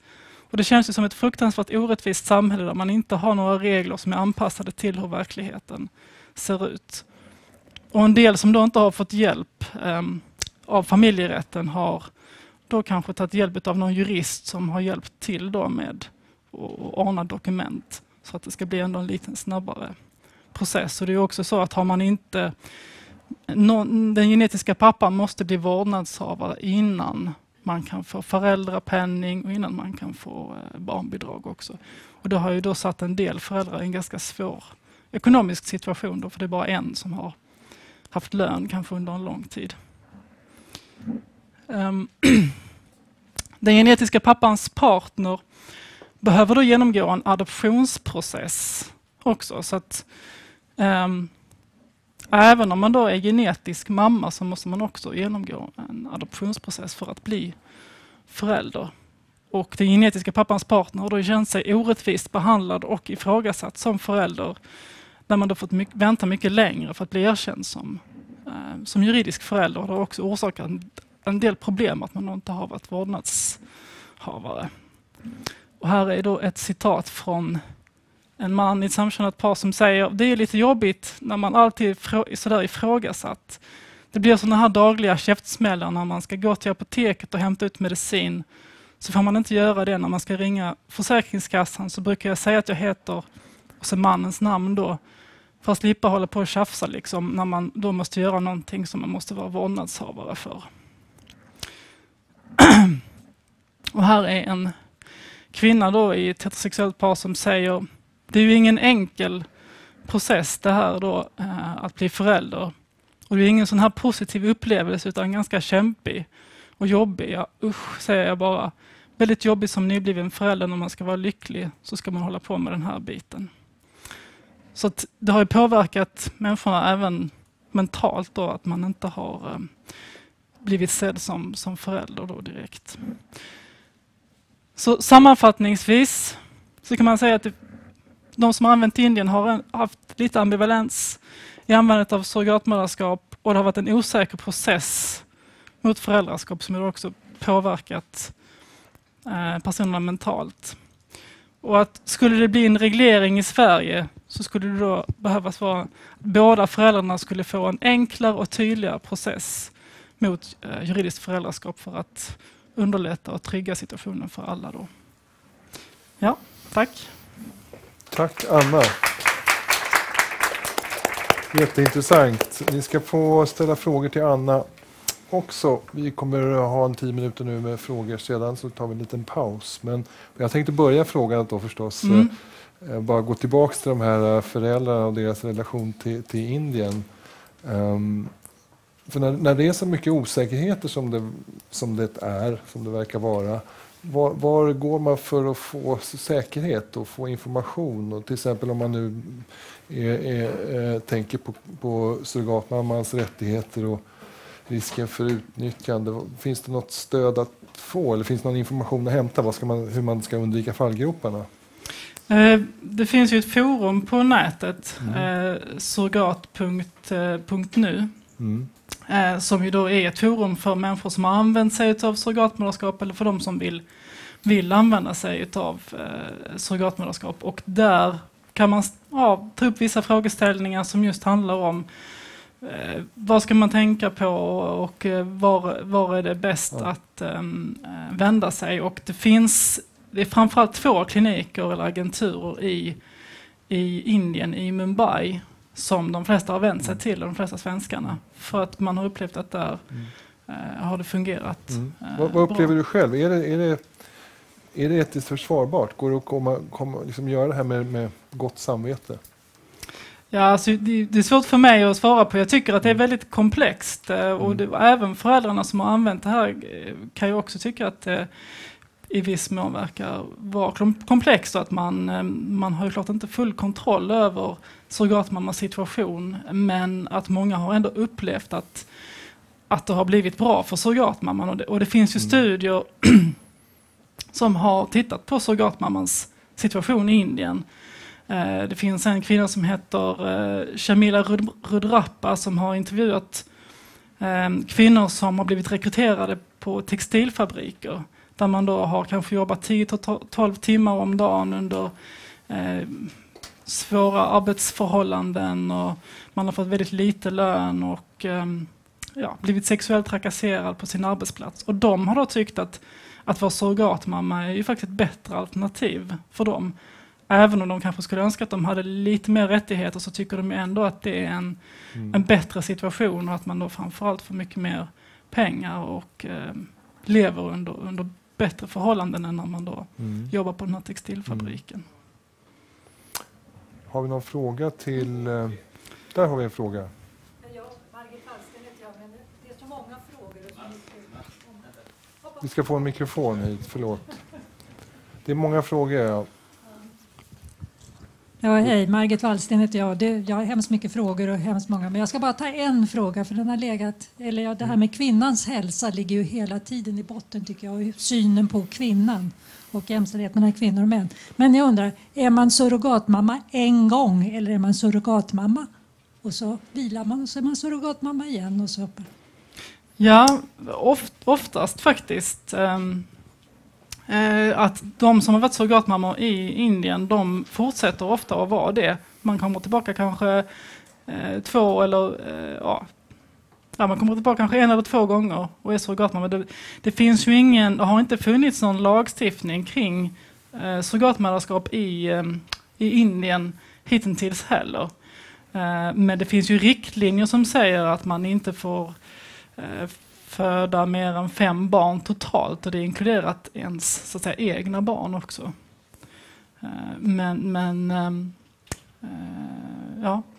De flesta har kommit tillbaka, och då vet de ju klart mer vad det innebär också, om man inte visste det vid första tillfället. Ska vi ta en fråga från dig där? Tack. Klara Berglund heter jag. Ja. Jag har en fråga utifrån altruistisk kontra kommersiellt surrogatmödraskap. För i Sverige och den pågående utredningen, den tittar ju bara på altruistiskt surrogatmödraskap, och det är liksom det som vi pratar om i en svensk kontext, att införa surrogatmödraskap som man då kunna bevisa att det inte har förekommit några ekonomiska medel eller påtryckningar, eller att man inte har fått någon ersättning som skulle kunna vara då jämförbar med lön. Och de fall som du har studerat, förutom kanske de här heminseminationerna, de är ju kommersiella surrogatmödraskap. Och även liksom den processen som du pratar kring, liksom byråkratin kring när man kommer hem och ska bli vårdnadshavare, den gäller ju då kommersiella föräldrar. Så att om det då skulle hända att man skulle legalisera altruistiskt surrogatmödraskap i Sverige, så skulle ju de inte bli hjälpta av det, eller hur? För det är ju en annan sak. Jag tänker bara, hur har du resonerat när du har skilt på de två sakerna och tycker att man kan skilja på de två sakerna? Ja, alltså som du säger, de som åker till Indien idag eller rättare sagt, om det skulle bli möjligt med surrogatmödraskap i Sverige och altruistiskt, så tänker jag att det kommer säkert fortfarande vara människor som åker till, inte Indien då, för det blir det förbjudet där, men till andra länder och använder kommersiellt. Eller det var inte... Ja?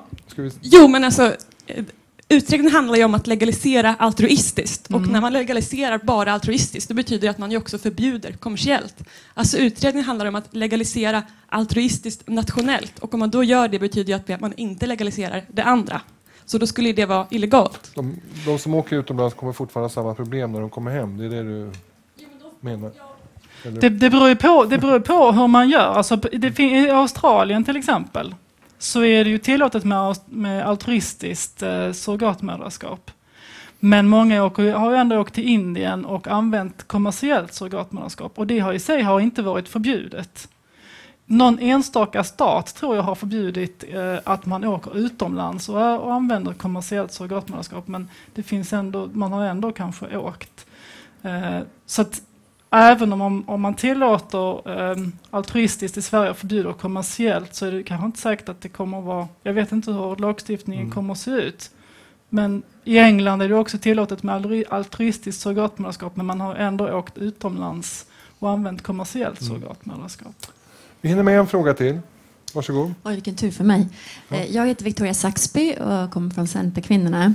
Jag har en fråga, men först tänkte jag bara säga, jag reagerade lite över språket, för att du sa för flera tillfällen, en gång var det utlänningar ska inte längre kunna använda sig av Indien för surrogatmödraskap, men man säger Indien som att det är ett land, istället kanske Indiens kvinnor. Alltså man tar bort väldigt mycket av vem det egentligen är. Det var likadant ett samkönat par använt sig av USA.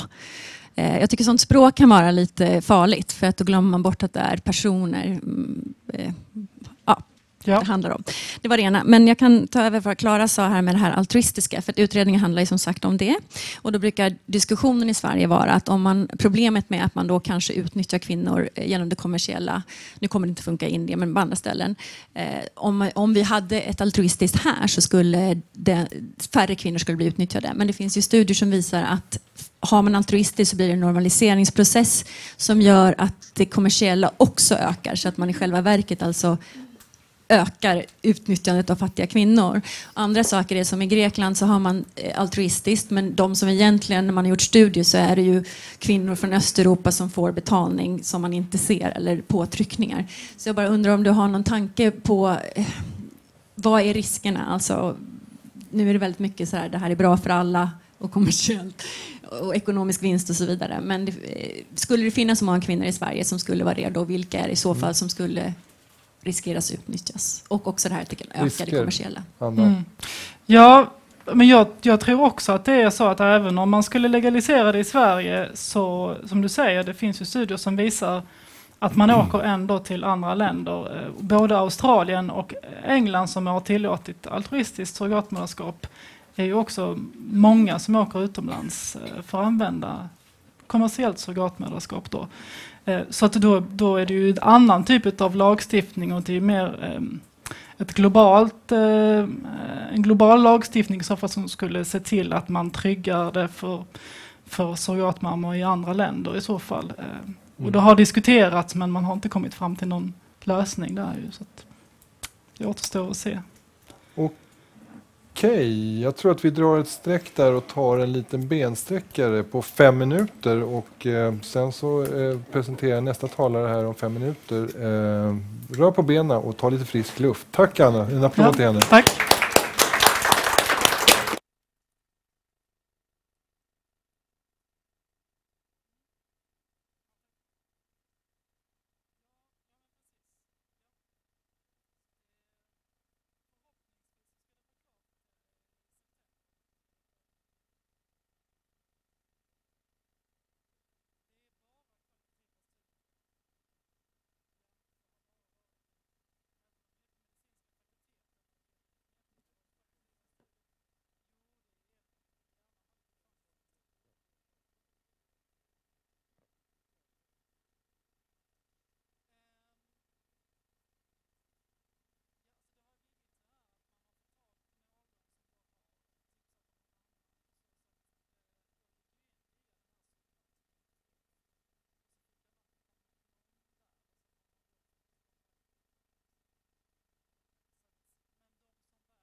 Marika, du ska få en mick.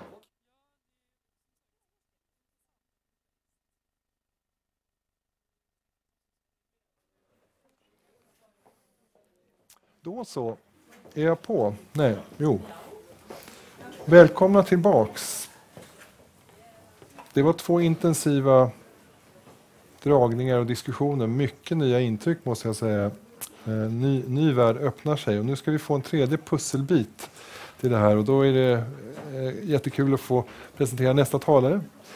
Som är professor emeritus i medicin vid Umeå universitet och som tidigare var generaldirektör på Socialstyrelsen, intressant. Och som leder det medicinsk-etiska rådet, ordförande för det, regeringens medicinsk-etiska råd, SMER. Och du ska berätta om hur rådet har kommit fram till sitt ställningstagande och processen dit och var ni står nu. Välkommen hit och varsågod. Och tack så mycket för inbjudan. Jag har ju pratat och diskuterat assisterad befruktning i många sammanhang, mest i olika medicinska professionella sammanhang och en hel del för politiker också. Men jag blev överraskad att få inbjudan från Timbro. Alltså, och det är spännande att få diskutera det här i ett nytt forum. Jag tycker det var också väldigt spännande att höra Pavel Kurchar och Anna Arvidsson här prata om sina infallsvinklar på det här ämnet. Jag ska börja med att säga något ord så att ni vet vad SMER är, Stadens medicinetiska råd.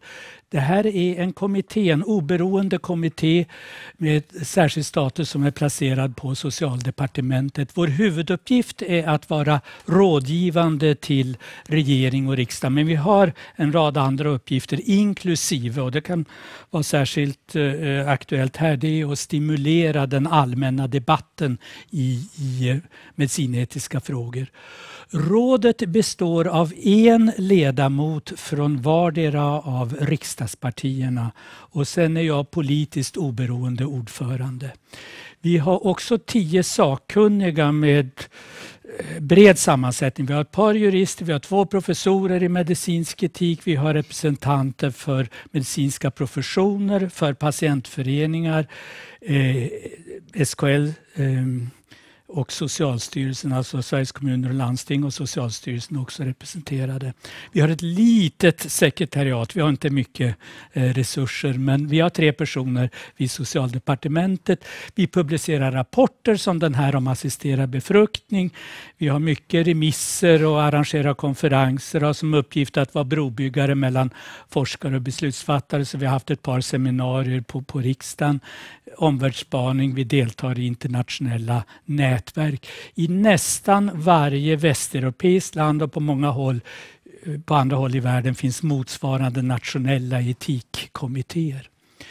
Det är nu snart 3 år sedan vi kom med en rapport då om assisterad befruktning. Och varför vi kom med den här rapporten är ju dels den teknologiska utvecklingen. Den tidigare större etiska genomgången som SMER hade gjort var från slutet av 90-talet. Och alltså det som har hänt är ju den teknologiska utvecklingen som gör att det är massa nya saker att ta ställning till när det gäller assisterad befruktning. Och dessutom värderingsförändringar. Där i slutet på 90-talet då var det fortfarande väldigt kontroversiellt det här med IVF. Skulle det vara tillåtet eller inte? Och det är ju någonting som ingen ifrågasätter idag kan man säga. Så en förändring i den allmänna opinionen. Och här har vi tagit upp en rad olika frågor varav surrogatmödraskap är en utav dem. Men vi har assisterad befruktning till ensamstående kvinnor, det var ju redan på gång, men vi tog upp några speciella etiska aspekter. Donation av befruktade ägg som väl är på gång nu. Hur länge ska ägg få vara nedfrysta? Ska man få frysa ner ägg av sociala skäl? Man är mitt inne i en utbildning eller tidig yrkeskarriär och ska man då få frysa ner? Det tog vi ställning till. Ska det vara övre åldersgräns för assisterad befruktning? Hur är det Cancerpatienter, där sparar man ju spermier och ägg. Vad händer om patienten avlider? Vem disponerar, vem rår över de här äggen? Helt oklar legal situation som vi då har identifierat att det är ett område där man behöver också skärpa sig helt enkelt i lagstiftningen. Livmodertransplantation har vi tagit upp och hur man prioriterar och vem som ska betala. Så ni ser en lång rad frågor, men surrogatmoderskap var ju onekligen det som sen blev mest diskussion om och våra förslag där. Jag tror inte jag går igenom det här för att ni har förstått av de tidigare diskussionerna att det finns väldigt många olika varianter på surrogatmoderskap, partiellt och helt surrogatmoderskap. Utan jag går på ställningstagandena. När det gäller kommersiellt surrogatmoderskap så fanns det stor enighet i rådet om att det inte bör tillåtas i Sverige av 2 huvudargument. Dels allmänt kommersialisering av fortplantningsprocessen och barnets tillblivelse. Det här att man ska kunna betala till exempel för spermier och ägg, det är en donation. Man kan få betalt för vissa utgifter i samband med det, men det är inte heller kommersialiserat, vilket är i Danmark till exempel. Och sen den här risken som för exploatering av kvinnor då, som är uppenbarligen större i ett kommersiellt än i ett altruistiskt surrogatmoderskap. Jag ska också säga någonting kanske om, Anna, du nämnde också ordet surrogatmoderskap. Ska man använda det eller värdmoderskap? Vi hade mycket diskussioner. Men det är det internationella begreppet och det har satt sig på något vis i Sverige också. Alltså, men jag tror många av oss tycker att värdmoderskap är ett nog så bra ord. Men, och det här ägnade du rätt mycket tid åt, och vi skrev faktiskt till regeringen, jag tror det är 3 år sedan nu, alltså sa att här måste ni ha ett snabbspår, att det får inte vara så bökigt med de legala processerna ur ett barnperspektiv, att barn lever här i många månader, ett halvår, jag vet inte, kan det ta upp till ett år kanske? Ja. Alltså under väldigt oklara legala förhållanden. Altruistiskt surrogatmoderskap, alltså i EU är surrogatmoderskap uttryckligen förbjudet i 15 utav medlemsländerna. Och de andra länderna är antingen inte reglerat eller så är det uttryckligen förbjudet. Och det finns ju inte något riktigt tydligt mönster i vilka länder det är tillåtna eller inte. Det finns inget beroende på vilken som är huvudreligionen eller vilken, om det är Nord- och Sydeuropa eller så, utan det är ganska nyckfullt tycks det. Jag skulle säga det alltså att det är ju inte tillåtet i något av de nordiska länderna, men i Finland har man hunnit ungefär så långt som vi, eller kanske inte riktigt lika långt i diskussionen. Island har också någonting på gång. Det här med surrogatmoderskap, det är ett äkta dilemma. Det finns väldigt starka argument för och det finns väldigt starka argument mot. Så att det är ett riktigt dilemma. Och jag har bara för rättvisans skull då listat 5 förargument, och det finns många fler, och det är 5 motargument. Det finns också väldigt många. Men uppenbarligen är ju det här en behandlingsmöjlighet för de som inte kan få barn med andra metoder inom assisterad befruktning. Alla, inklusive surrogatmödrarna, har rätt att själva bestämma över sina liv. Ett argument som vi har diskuterat. Det här med att färre skulle åka till länder där risken är stor för att kvinnor exploateras.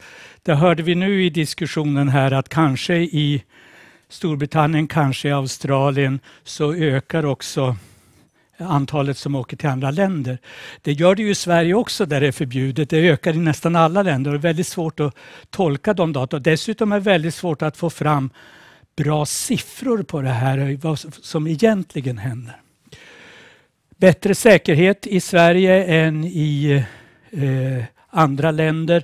Vi har en väldigt låg mödradödlighet och barnadödlighet i samband med förlossning.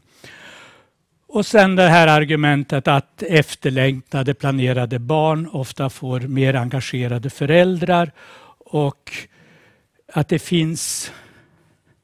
Pavel, I don't quite agree that there is strong evidence that that the families and the children born to surrogate mothers, the families are functioning quite well.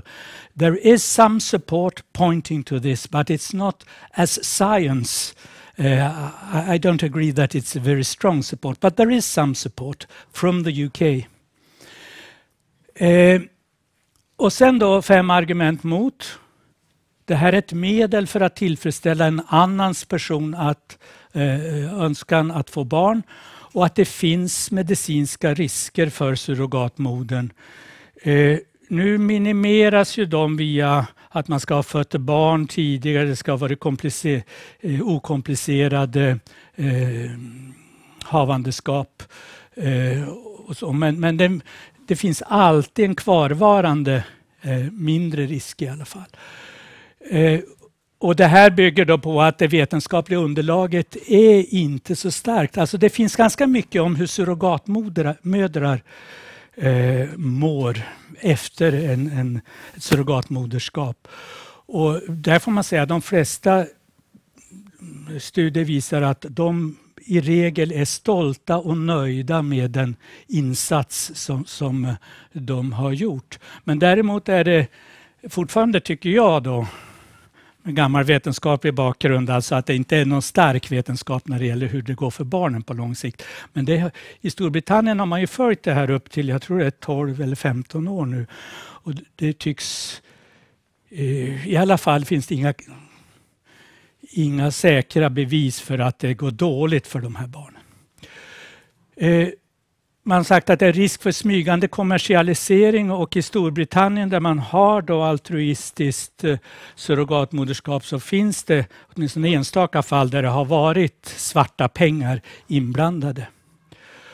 Och att då kvinnor exploateras och barnet blir en handelsvara i så fall. Och sen att det här som de amerikanska rättsfallen bland annat belyser, att det är svårt att balansera de inblandade parternas intresse. Till exempel då ska surrogatmodern få röka under graviditet, eller hur ska det här fungera under graviditeten och omedelbart efteråt. Och sen det mer generella argumentet, ytterligare en teknifiering utav fortplantningsprocessen. Vi var inte eniga när vi då skulle ta ställning till detta. Majoriteten utav rådet tycker att det under särskilda förutsättningar, jag kommer tillbaka till dem, kan vara en etiskt godtagbar metod inom assisterad befruktning i Sverige. En minoritet tycker att surrogatmoderskap inte i någon form ska tillåtas i Sverige.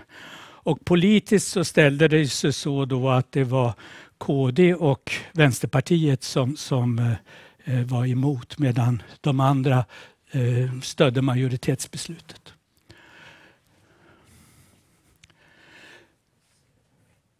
De särskilda förutsättningar som vi då listade var för det första, och det har blivit mycket diskussion om den där punkten. Ska det finnas en nära relation mellan surrogatmodern och inte? Vi tänkte oss att genom att begränsa det här till systrar, svägerskor, nära vänner, så skulle det vara mindre risk för kommersialisering av processen. Men det finns argument också som det kan bli ganska komplicerade känslomässiga saker. Så där tycker jag personligen att det där är en punkt som man verkligen i så fall skulle behöva diskutera. Det här är för att reducera då graviditetsriskerna, genomgått graviditet, ha egna barn. Surrogatmodern ska inte vara det blivande barnets genetiska mor. Omsorgsfull lämplighetsprövning både för surrogatmodern och de båda tilltänkta föräldrarna. Tillgång till stöd och rådgivning under graviditet, efter graviditeten.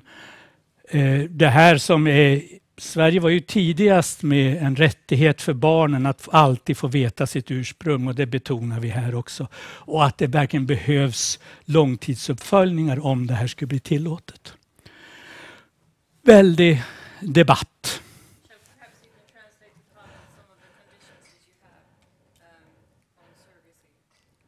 Yeah. Okay. So in our ethics council, we have proposed a number of preconditions.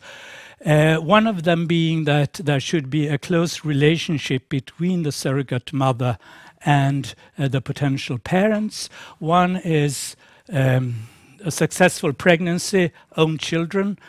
The surrogate mother should not be the child's genetic mother. There should be a careful selection of surrogate mothers and parents so they are suitable for the procedure.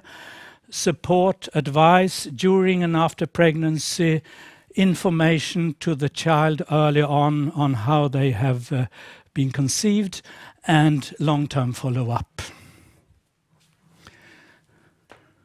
Debate.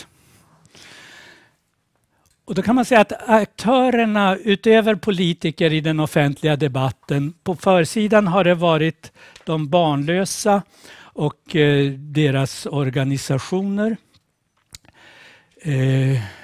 Alltså det är framförallt organisationen Barnlängtan då som har varit aktiv.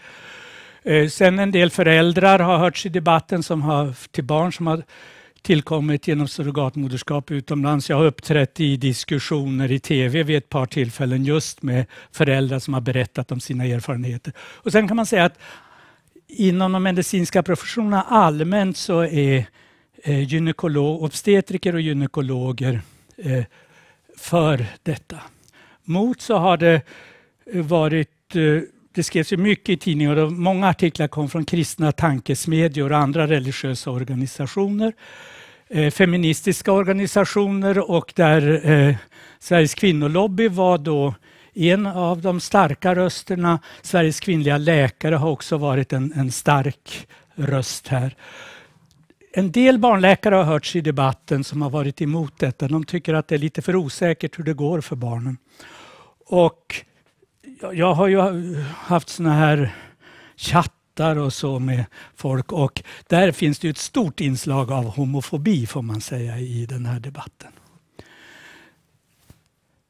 Om man ska ta då de argument som har framförts mot surrogatmoderskap, frånsett om vi då la tyngdpunkt vid, så finns det en del allmänna argument och en del mer specifika. Alltså dels då att det här är den närmaste relationen människa har till en annan människa. Det här att mellan foster och mor.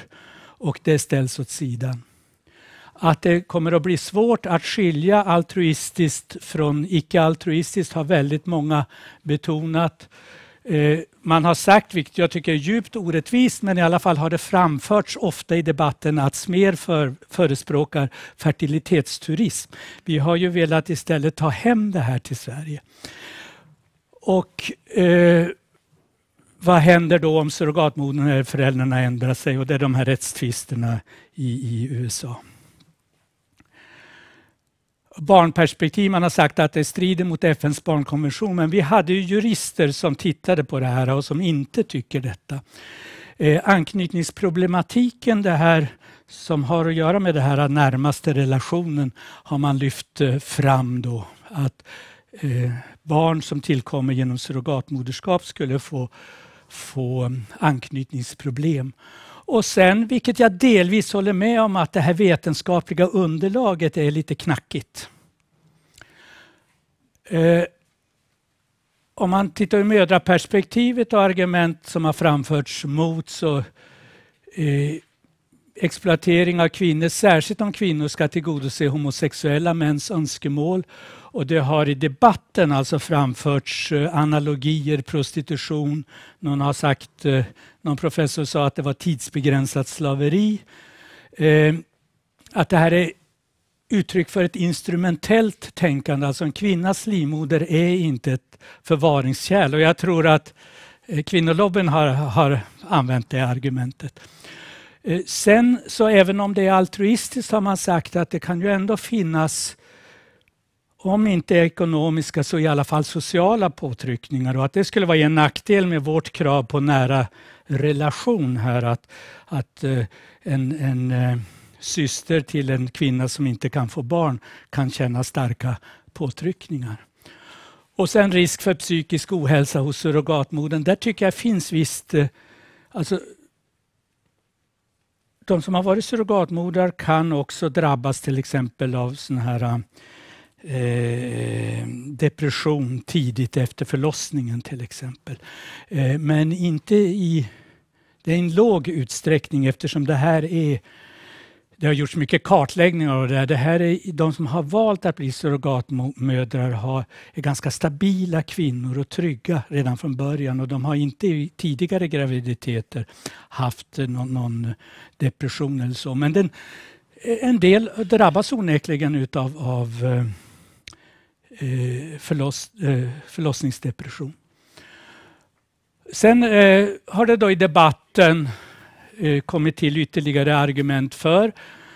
Ett är det här allmänna övergrepp. Barn är en välsignelse oavsett hur de har tillkommit. Sen har man betonat kvinnans fria val, inklusive att ställa upp för andra. Ann Heberlein, som är docent tror jag i etik i Lund, skrev en artikel där hon sa: skulle jag kunna tänka mig att hjälpa min syster eller en god vän att bli förälder? Ja, det skulle jag. Sen har många åberopar ju erfarenheterna från andra länder med altruistiskt surrogatmoderskap och de uppföljningar som ändå har gjorts där.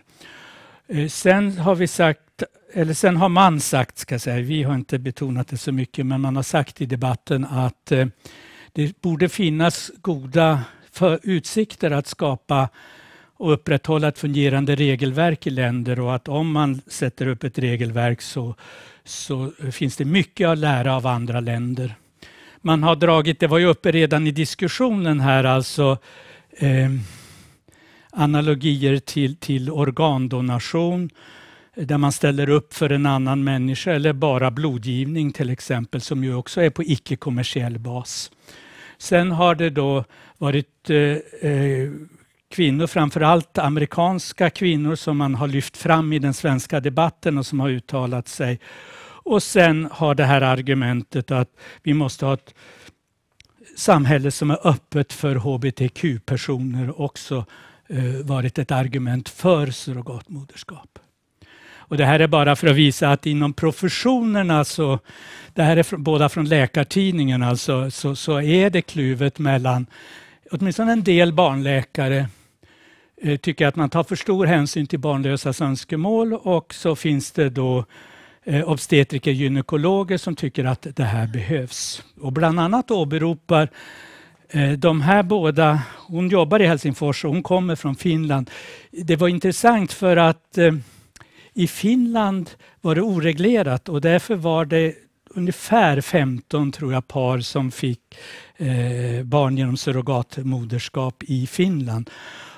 Och de uttalar sig bland annat utifrån de erfarenheterna.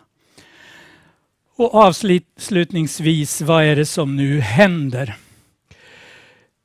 Ja, riksdagen begärde en förutsättningslös utredning om vissa frågor inom assisterad befruktning, och det blev då till en regering som är på justitiedepartementet. Och här bollas det nu en del mellan justitiedepartementet och riksdagen. Riksdagen gör sådana här tillkännagivanden, det här vill vi ha, och dit hör ju bland annat om lag om insemination för ensamstående kvinnor. Nu har jag skrivit att det gäller men nu fick jag höra här före att riksdagsbeslutet ska tas idag. Men det är, tror jag, en betryggande majoritet för detta, och då kommer det att gälla från 1 april om insemination till ensamstående kvinnor. Så det är det första som den här utredningen avkastar i praktiskt resultat. Nu utreder de altruistiskt surrogatmoderskap, det här med donation av befruktade ägg, vissa familjerättsliga förhållanden och jag tror inklusive det här med familjerätten för barn som tillkommit genom surrogatmoderskap i Indien, USA. Ukraina var ju ett stort land tidigare och vi får väl se vad som händer framöver det, men de tror jag har ambitioner. Ja, här har jag skrivit ett frågetecken. De ska vara klara omkring 1 mars. Den här bilden har jag visat flera gånger tidigare och alltid med nya datum på när de ska vara klara. De får förlängning i flera omgångar. Och vill ni nå oss så är det här vår adress. Tack. Kjell. Tack så bra. Tror du personligen att vi kommer tillåta surrogatmödraskap i närtid? Jag tror att politiskt står det här väldigt mycket och väger nu. Och,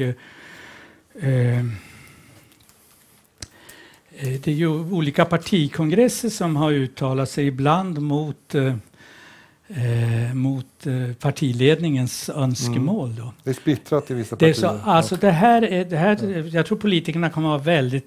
De är generellt väldigt rädda för etiska frågor som kan skära genom partierna. Och det här tror jag är det. Vi har frågan om självvalt livsslut, det här med läkarassisterat självmord och sådär. Den är omöjlig att ta upp för att den skär så igenom partierna. Och det här tror jag faktiskt är en av dem också. Jag tänker en stor entreprenör, han sa ju det här att teknologi slår alltid politik. Om man nu skulle vilja, vem var det? Det var Jan Stenbeck tror jag, det var säkert någon annan, men han brukar tillskrivas detta. Men om man nu skulle vilja stoppa det, är det möjligt? Ja, det är klart. Att stoppa surrogatmoderskap i Sverige. Däremot kan jag inte se riktigt det här att man det finns ju de som har föreslagit att det ska vara olagligt att åka utomlands också. Men frågan är hur ska man hantera en sån lag? Det förstår jag inte. Vi låter publiken ta med sig den funderingen och så ska vi få några kommentarer till den diskussionen eller de presentationer som vi har haft här idag. Och då vill jag kalla tillbaks er som Pavel och Anna som gjorde presentationer och så vill jag introducera 2 stycken kommentatorer till det här och det är Marika Lindgren Åsbrink till att börja med som har fastnat i sin stol. Nu kommer hon. Välkommen hit. Du är socialdemokratisk debattör, författare men jobbar numera i statsrådsberedningen i regeringskansliet, intressant. Välkommen hit. Du ska få börja med, jag ska också säga att vid din sida har du Karin Svanborg Sjövall som är vd på Timbro som ska ge ett liberalt perspektiv på den här diskussionen. Marika, vill du börja? Vad tänker du efter du har hört det här? Ja, först vill jag bara verkligen understryka att allt som jag säger här idag är mina personliga åsikter. Jag jobbar alltså i statsrådsberedningen som politisk tjänsteman, men varken regeringen eller Socialdemokraterna som parti har tagit ställning till frågan om surrogatmödraskap. Så det vill jag vara väldigt, väldigt tydlig med, så att det inte blir några missförstånd kring det. Men jag tycker att det har varit en väldigt bra genomgång av... Marika, sorry, I forgot one detail. Yes, of course. It sounds like 7 Yes, it does. We change again to English. To English. Sorry, Marika. Of course. Thank you. No problem. I think all the presentations have been very interesting and have covered most of the arguments and the background on this issue. I'm sure that this question will not disappear from the debate, particularly because I think it was Pavel who described that the market, so to speak, of adoption is changing. And the demand for adoptive children is increasing in the world, which means that it will be more and more difficult for people to adopt children. And together with technological changes, it means that the demand for these kind of services and this kind of technologies will be very strong. And for substitutes. Yes, for substitutes. This is a difficult topic, and I was for a very long time personally not sure what I thought about it, what my opinion was. But my point of view is that non-compensated surrogacy should be allowed in Sweden and regulated in Sweden. The question about compensated surrogacy is, I think, much more difficult. I see a big difference between compensated and non-compensated surrogacy. It's more difficult. It's not. I think we should have a discussion about that as well. But still, for me, when it comes to non-compensated surrogacy, it all boils down to one question, and that is, are women capable of making the decision about whether or not to go through with a pregnancy? And to me, it's very simple. Of course, women are capable of this. If we believe that women can decide to terminate a pregnancy, of course, a woman can also decide to go through a pregnancy for someone else.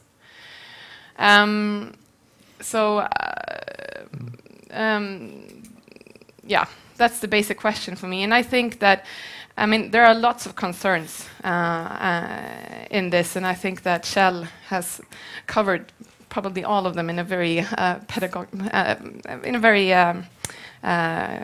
good. Not pedagogic. Yes, I think so. Unfortunately, it wasn't Swedish, but in a structured way. Yes, yeah.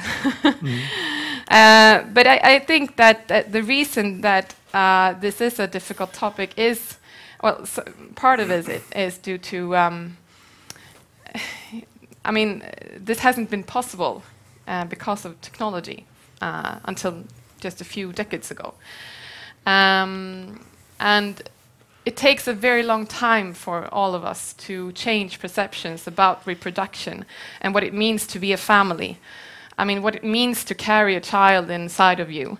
And if it takes a long time. The technology has come a lot further.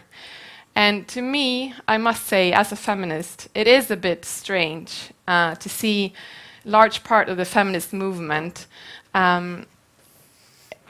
so extensively stress biology when it comes to reproduction and families, and you know, the traditional way of making a family.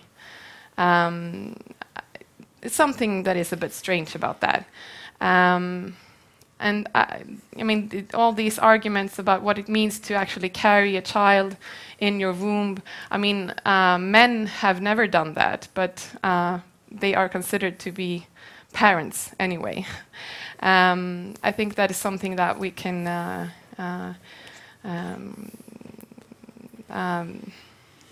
Well. So you will be happy with the altruistic surrogacy? Well, my personal view is that it should be allowed in Sweden. And the Social Democrats, you were talking about it. What is happening in the party? The party has no position. They are backing the public inquiry that is working at the moment and awaiting the results from that. All right, thank you. Karin, what are the liberal answer to this difficult question? Well, I mean, I actually don't think that there is one liberal answer to this question. I think there are several. So the ethical and the principle discussion is very important to have. Although I actually think that the pragmatic discussion may be even more important to have, and that's why I'm so happy to have Pavel here and to have it.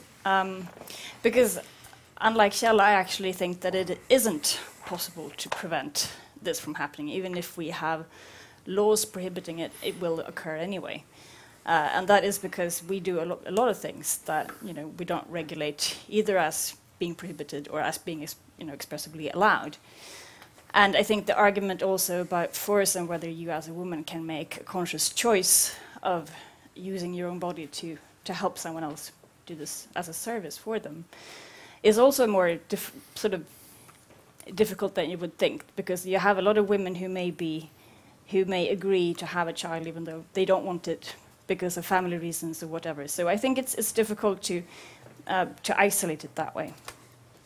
But the main point to stress, I think, is that we do need to have a contractual view. And if we agree that it's probably impossible to prohibit this practice, regardless of whether you ethically think it's right or wrong, then I do think that we need to be pragmatic about how we deal with it. And in that sense, I also think that it's the fact that having a child is not the same as purchasing a good is actually in itself an argument for why you would want to have a contractual agreement. And that's where I think probably the most challenging, at least for me, point about the rights of the surrogate mother, where that really comes into play. That I think from a human perspective, it's actually probably better both for the surrogate mother and for the couple who wants the child if this is regulated properly in a contract.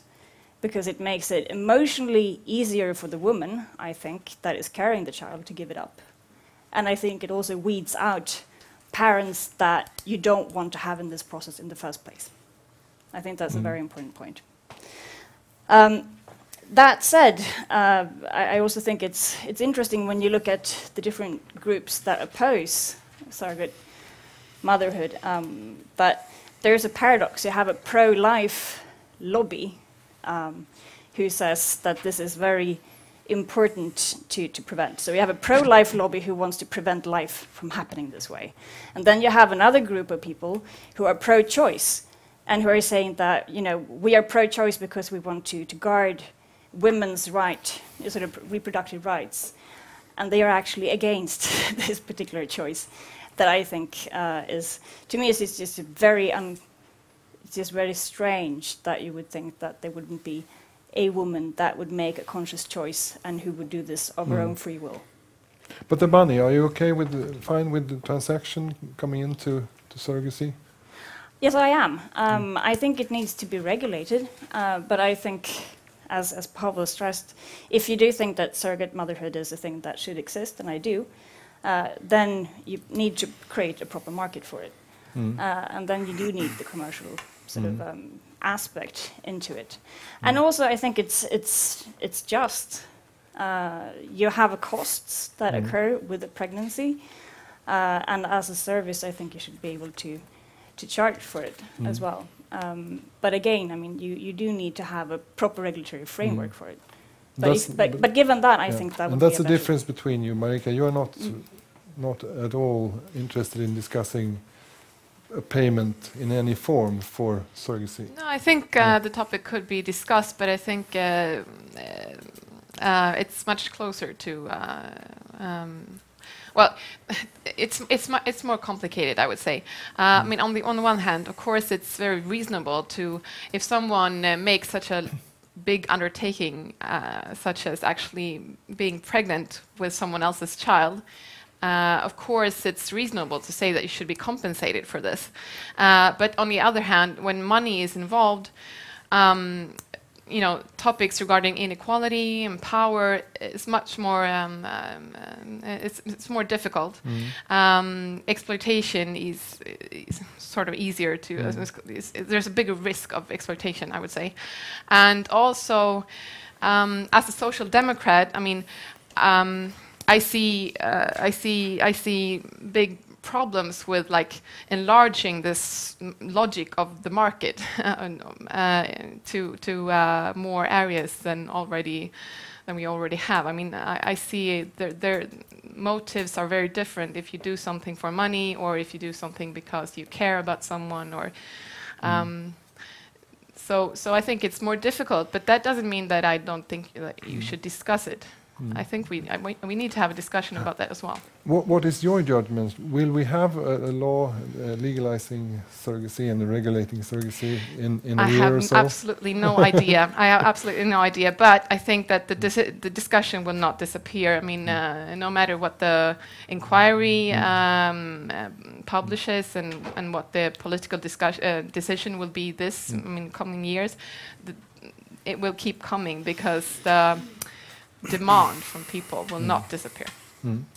Okay, Pavel, you've listened to Swedish now for a couple of hours. I hope you caught some of the sayings here. But would you like to comment on the discussion we've had here on the political side of everything. What would you do? What would be your advice to Swedish politicians? So I do not really dare to give you a blueprint of topics that need to be undertaken, but I nevertheless think that there are some principles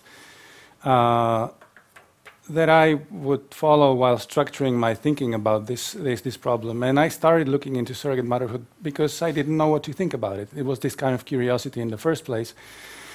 And being of kind of a classical liberal leaning, I basically generally try to find how can we protect the kind of a presumption of liberty, voluntary private cooperation between people, and how can we actually think about that in the context of surrogate motherhood.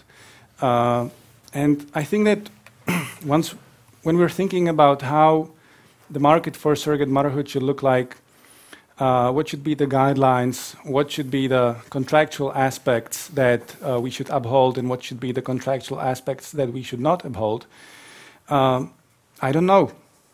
And I think no one can know, actually, if you're not really part of that contract, because every party that decides to go through surrogate motherhood has different kind of requirements, different kind of expectations. I think we could safely agree that no one really wants to be exploited. No one wants to be taken advantage of. No one wants to be kidnapped. For that, we have the broad rule of law that prevents these things from happening. But some people want to be paid for that service. Some people want to give a gift. Some people want the other contractual party to be screened psychologically. Some people don't. And I think these are things that should be established within a contract. So I have, I think, a very general intuition about how legislation should be structured. And I think that we will have a lot of knowledge, we will gather a lot of knowledge, a lot of information about how the market of surrogate motherhood should look like when we observe what kind of agencies develop. And I think the process of competition, the process of profiling, the process of gathering reputation will actually tell us how those contracts should look like, right? I think that you do not want to have an agency, you don't want to be a boss of surrogate motherhood agency that produces a lot of litigation, that produces a lot of conflict, that produces failed families. I think everyone wants to avoid that. Because once you allow a contract to go through where the mother was not properly screened, where the parents were probably not prepared to go through that, once this interaction reaches a point where there is a conflict, this is a disaster for you as an agency of surrogate motherhood. And so I think we should let really those consumers, those parties in surrogate motherhood to decide how should those contracts look like, whether those contracts should involve safeguards, psychological screening, and I think the best we can do for them as a society is to maintain a system of rule of law that is going to enforce contracts that people enter voluntarily. And I think that basically deals to a large extent with problems of exploitation. Because if you enter a contract voluntarily, well, by definition, you're not exploited. You benefit from it. Many points that I heard from our two colleagues here were very interesting. But I think if I can add one more thing, listening to Shell and then to the proposal of the regulation, I understood that. What is proposed is that there be a close relation between the surrogate and the parents, that there is psychological screening, that there is a follow-up that is very close, that the child should be informed. I'm not sure if the list involved compensation, but I think that's completely off table, right? No compensation. So I think if this is very similar to something that you can find, for example, in the legislation of New Hampshire or places like Texas, for example. You have Texas. These contracts are legal, and then you must go through a lot of conditions, and these conditions disqualify a lot of people that would otherwise be perfectly able to enter that contract, go through it, benefit from it. But if you have these conditions, they are out of the legal framework of the rule of law. They do not qualify for the legal protection. They're much more vulnerable to be exploited at this point. And the result is that small graph that I showed you. You register much smaller number of people, and they will go somewhere else. It's not that they will not continue their mission to conceive a child.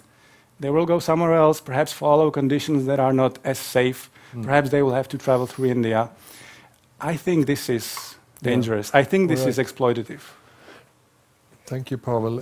Anna, what do you think? Now you heard all the arguments for and against on a political scope. How will this affect the couples, the parents, do you think? Well, as somebody said already, that those who have trouble, if it would be possible that if it will be regulated in Sweden and non-commercial, and it should be a good friend or a relative that you have to use for as a surrogate mother. I think that those couples that I have spoken to, none of them would be able to use surrogacy in Sweden anyway. They will still need to go abroad. So that's not a solution for them. That's your. At least some, yes. Most of them that I talked to, I asked if that would be a solution for them, but they wouldn't. They didn't see that they could use a relative or a good friend. Yeah. What do you say about that, Kjell? You won't help the people. But I already said that personally I feel quite insecure about that particular precondition that we set up. We had lots of discussion and the majority weighted in this direction. But that is really to be discussed. There are strong arguments for, strong arguments against. We will have maybe time for one or two questions from the audience, if anybody would like to. The last minutes of the show, sort of. Anybody? No, I think everybody has heard everything you want to hear. But may I just add yes, one point that we disagree. Is this possible to regulate by law? You say that it's possible to regulate by contract, but not by law. I think that if the medical professions are to be involved, we have lots of examples what is not permitted in Sweden for the medical professions to do, gene editing or well, you can count them many. So I think it's possible, and maybe the solution is to have a law, but also some kind of contracts, agreements, informed consent, or whatever you would call it. Yeah, yeah. I think my point was rather that you can't stop sort of the phenomena from occurring just by prohibiting it. I think that's a common mistake that we make, especially in Sweden. We're very fond of thinking that if we dislike something and we say that it's against the law, it will just stop, that will stop it from happening, and that's not the case. And you can see it on a lot of different markets, but I think this is a very clear example where you have people who are very highly motivated to do this, desperate even, and if you're desperate enough, you will make it happen. And in that case, I think it's better to just look at reality the way it is. And make sure that people are able to have their rights fulfilled in a way that they won't if it is prohibited. Since I supported the majority positions, I'm basically on your side anyhow, but technically I think it's quite possible. Interesting. We have a question, please. There are many gray areas developing biopolitics. Last year there was a discussion about trans men giving birth, as Sweden in 2013 stopped the forceful sterilization of trans persons. And I wonder if and in the article in Dagens Nyheter we saw that there was quite a lot of gray areas where public health care didn't know how to act when trans persons came, pregnant to the hospitals because they didn't know about legislation. And I see that we're sort of developing new gray areas also when it comes to surrogate motherhood, particularly as it is tempting to try to discuss just altruistic surrogate motherhood and then relying on people's good faith, goodwill, and not to have a proper discussion about contracts and legislation. Good point. Question, did you have a question? Or? The question is if you can take these parallels, for instance, between trans persons giving birth and apply some of those same points when it comes to surrogate motherhoods. Anybody? I think you can. Pavel. If you look at those polls, at those Gallup polls, when people in the 80s were asked in the United States whether they approve surrogate motherhood, they will also ask for what reasons do you approve surrogate motherhood. And when we talk about surrogate motherhood for convenience, when the female lawyer does not want to ruin her career or her body, or when an actress wants to do it, then a lot of people disapprove, actually. For medical reasons, the support is strong, right? And so when you talk about contractual enforcement, it is a kind of a public good, in the same way as medical welfare is a kind of a public good. Should medical welfare apply to everyone? Should medical welfare apply to a movie superstar who wants to hire a surrogate not to ruin her career or body? And I think a lot of people would disagree.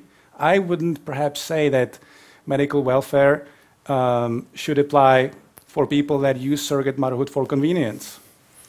I nevertheless think that the contractual enforcement, the basic rule of law, should perhaps extend to all the people that we consider our people, are humans, right? A last brief comment now. And there is a very, very important difference, because in Sweden it's either everyone or none gets access to a particular medical technology. That's not helpful. Yeah, and I know Kjell wants to comment on this.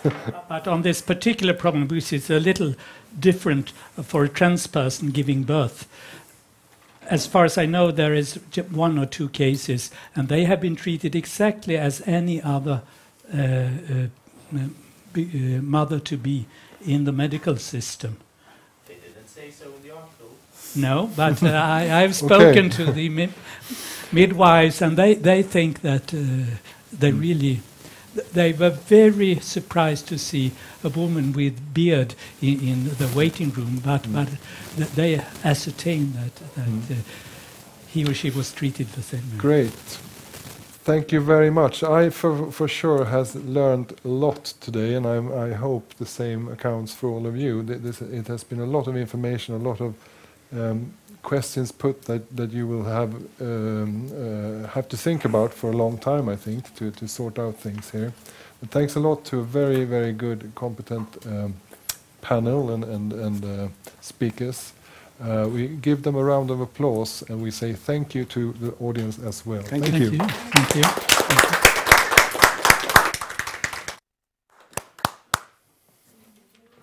Thank you.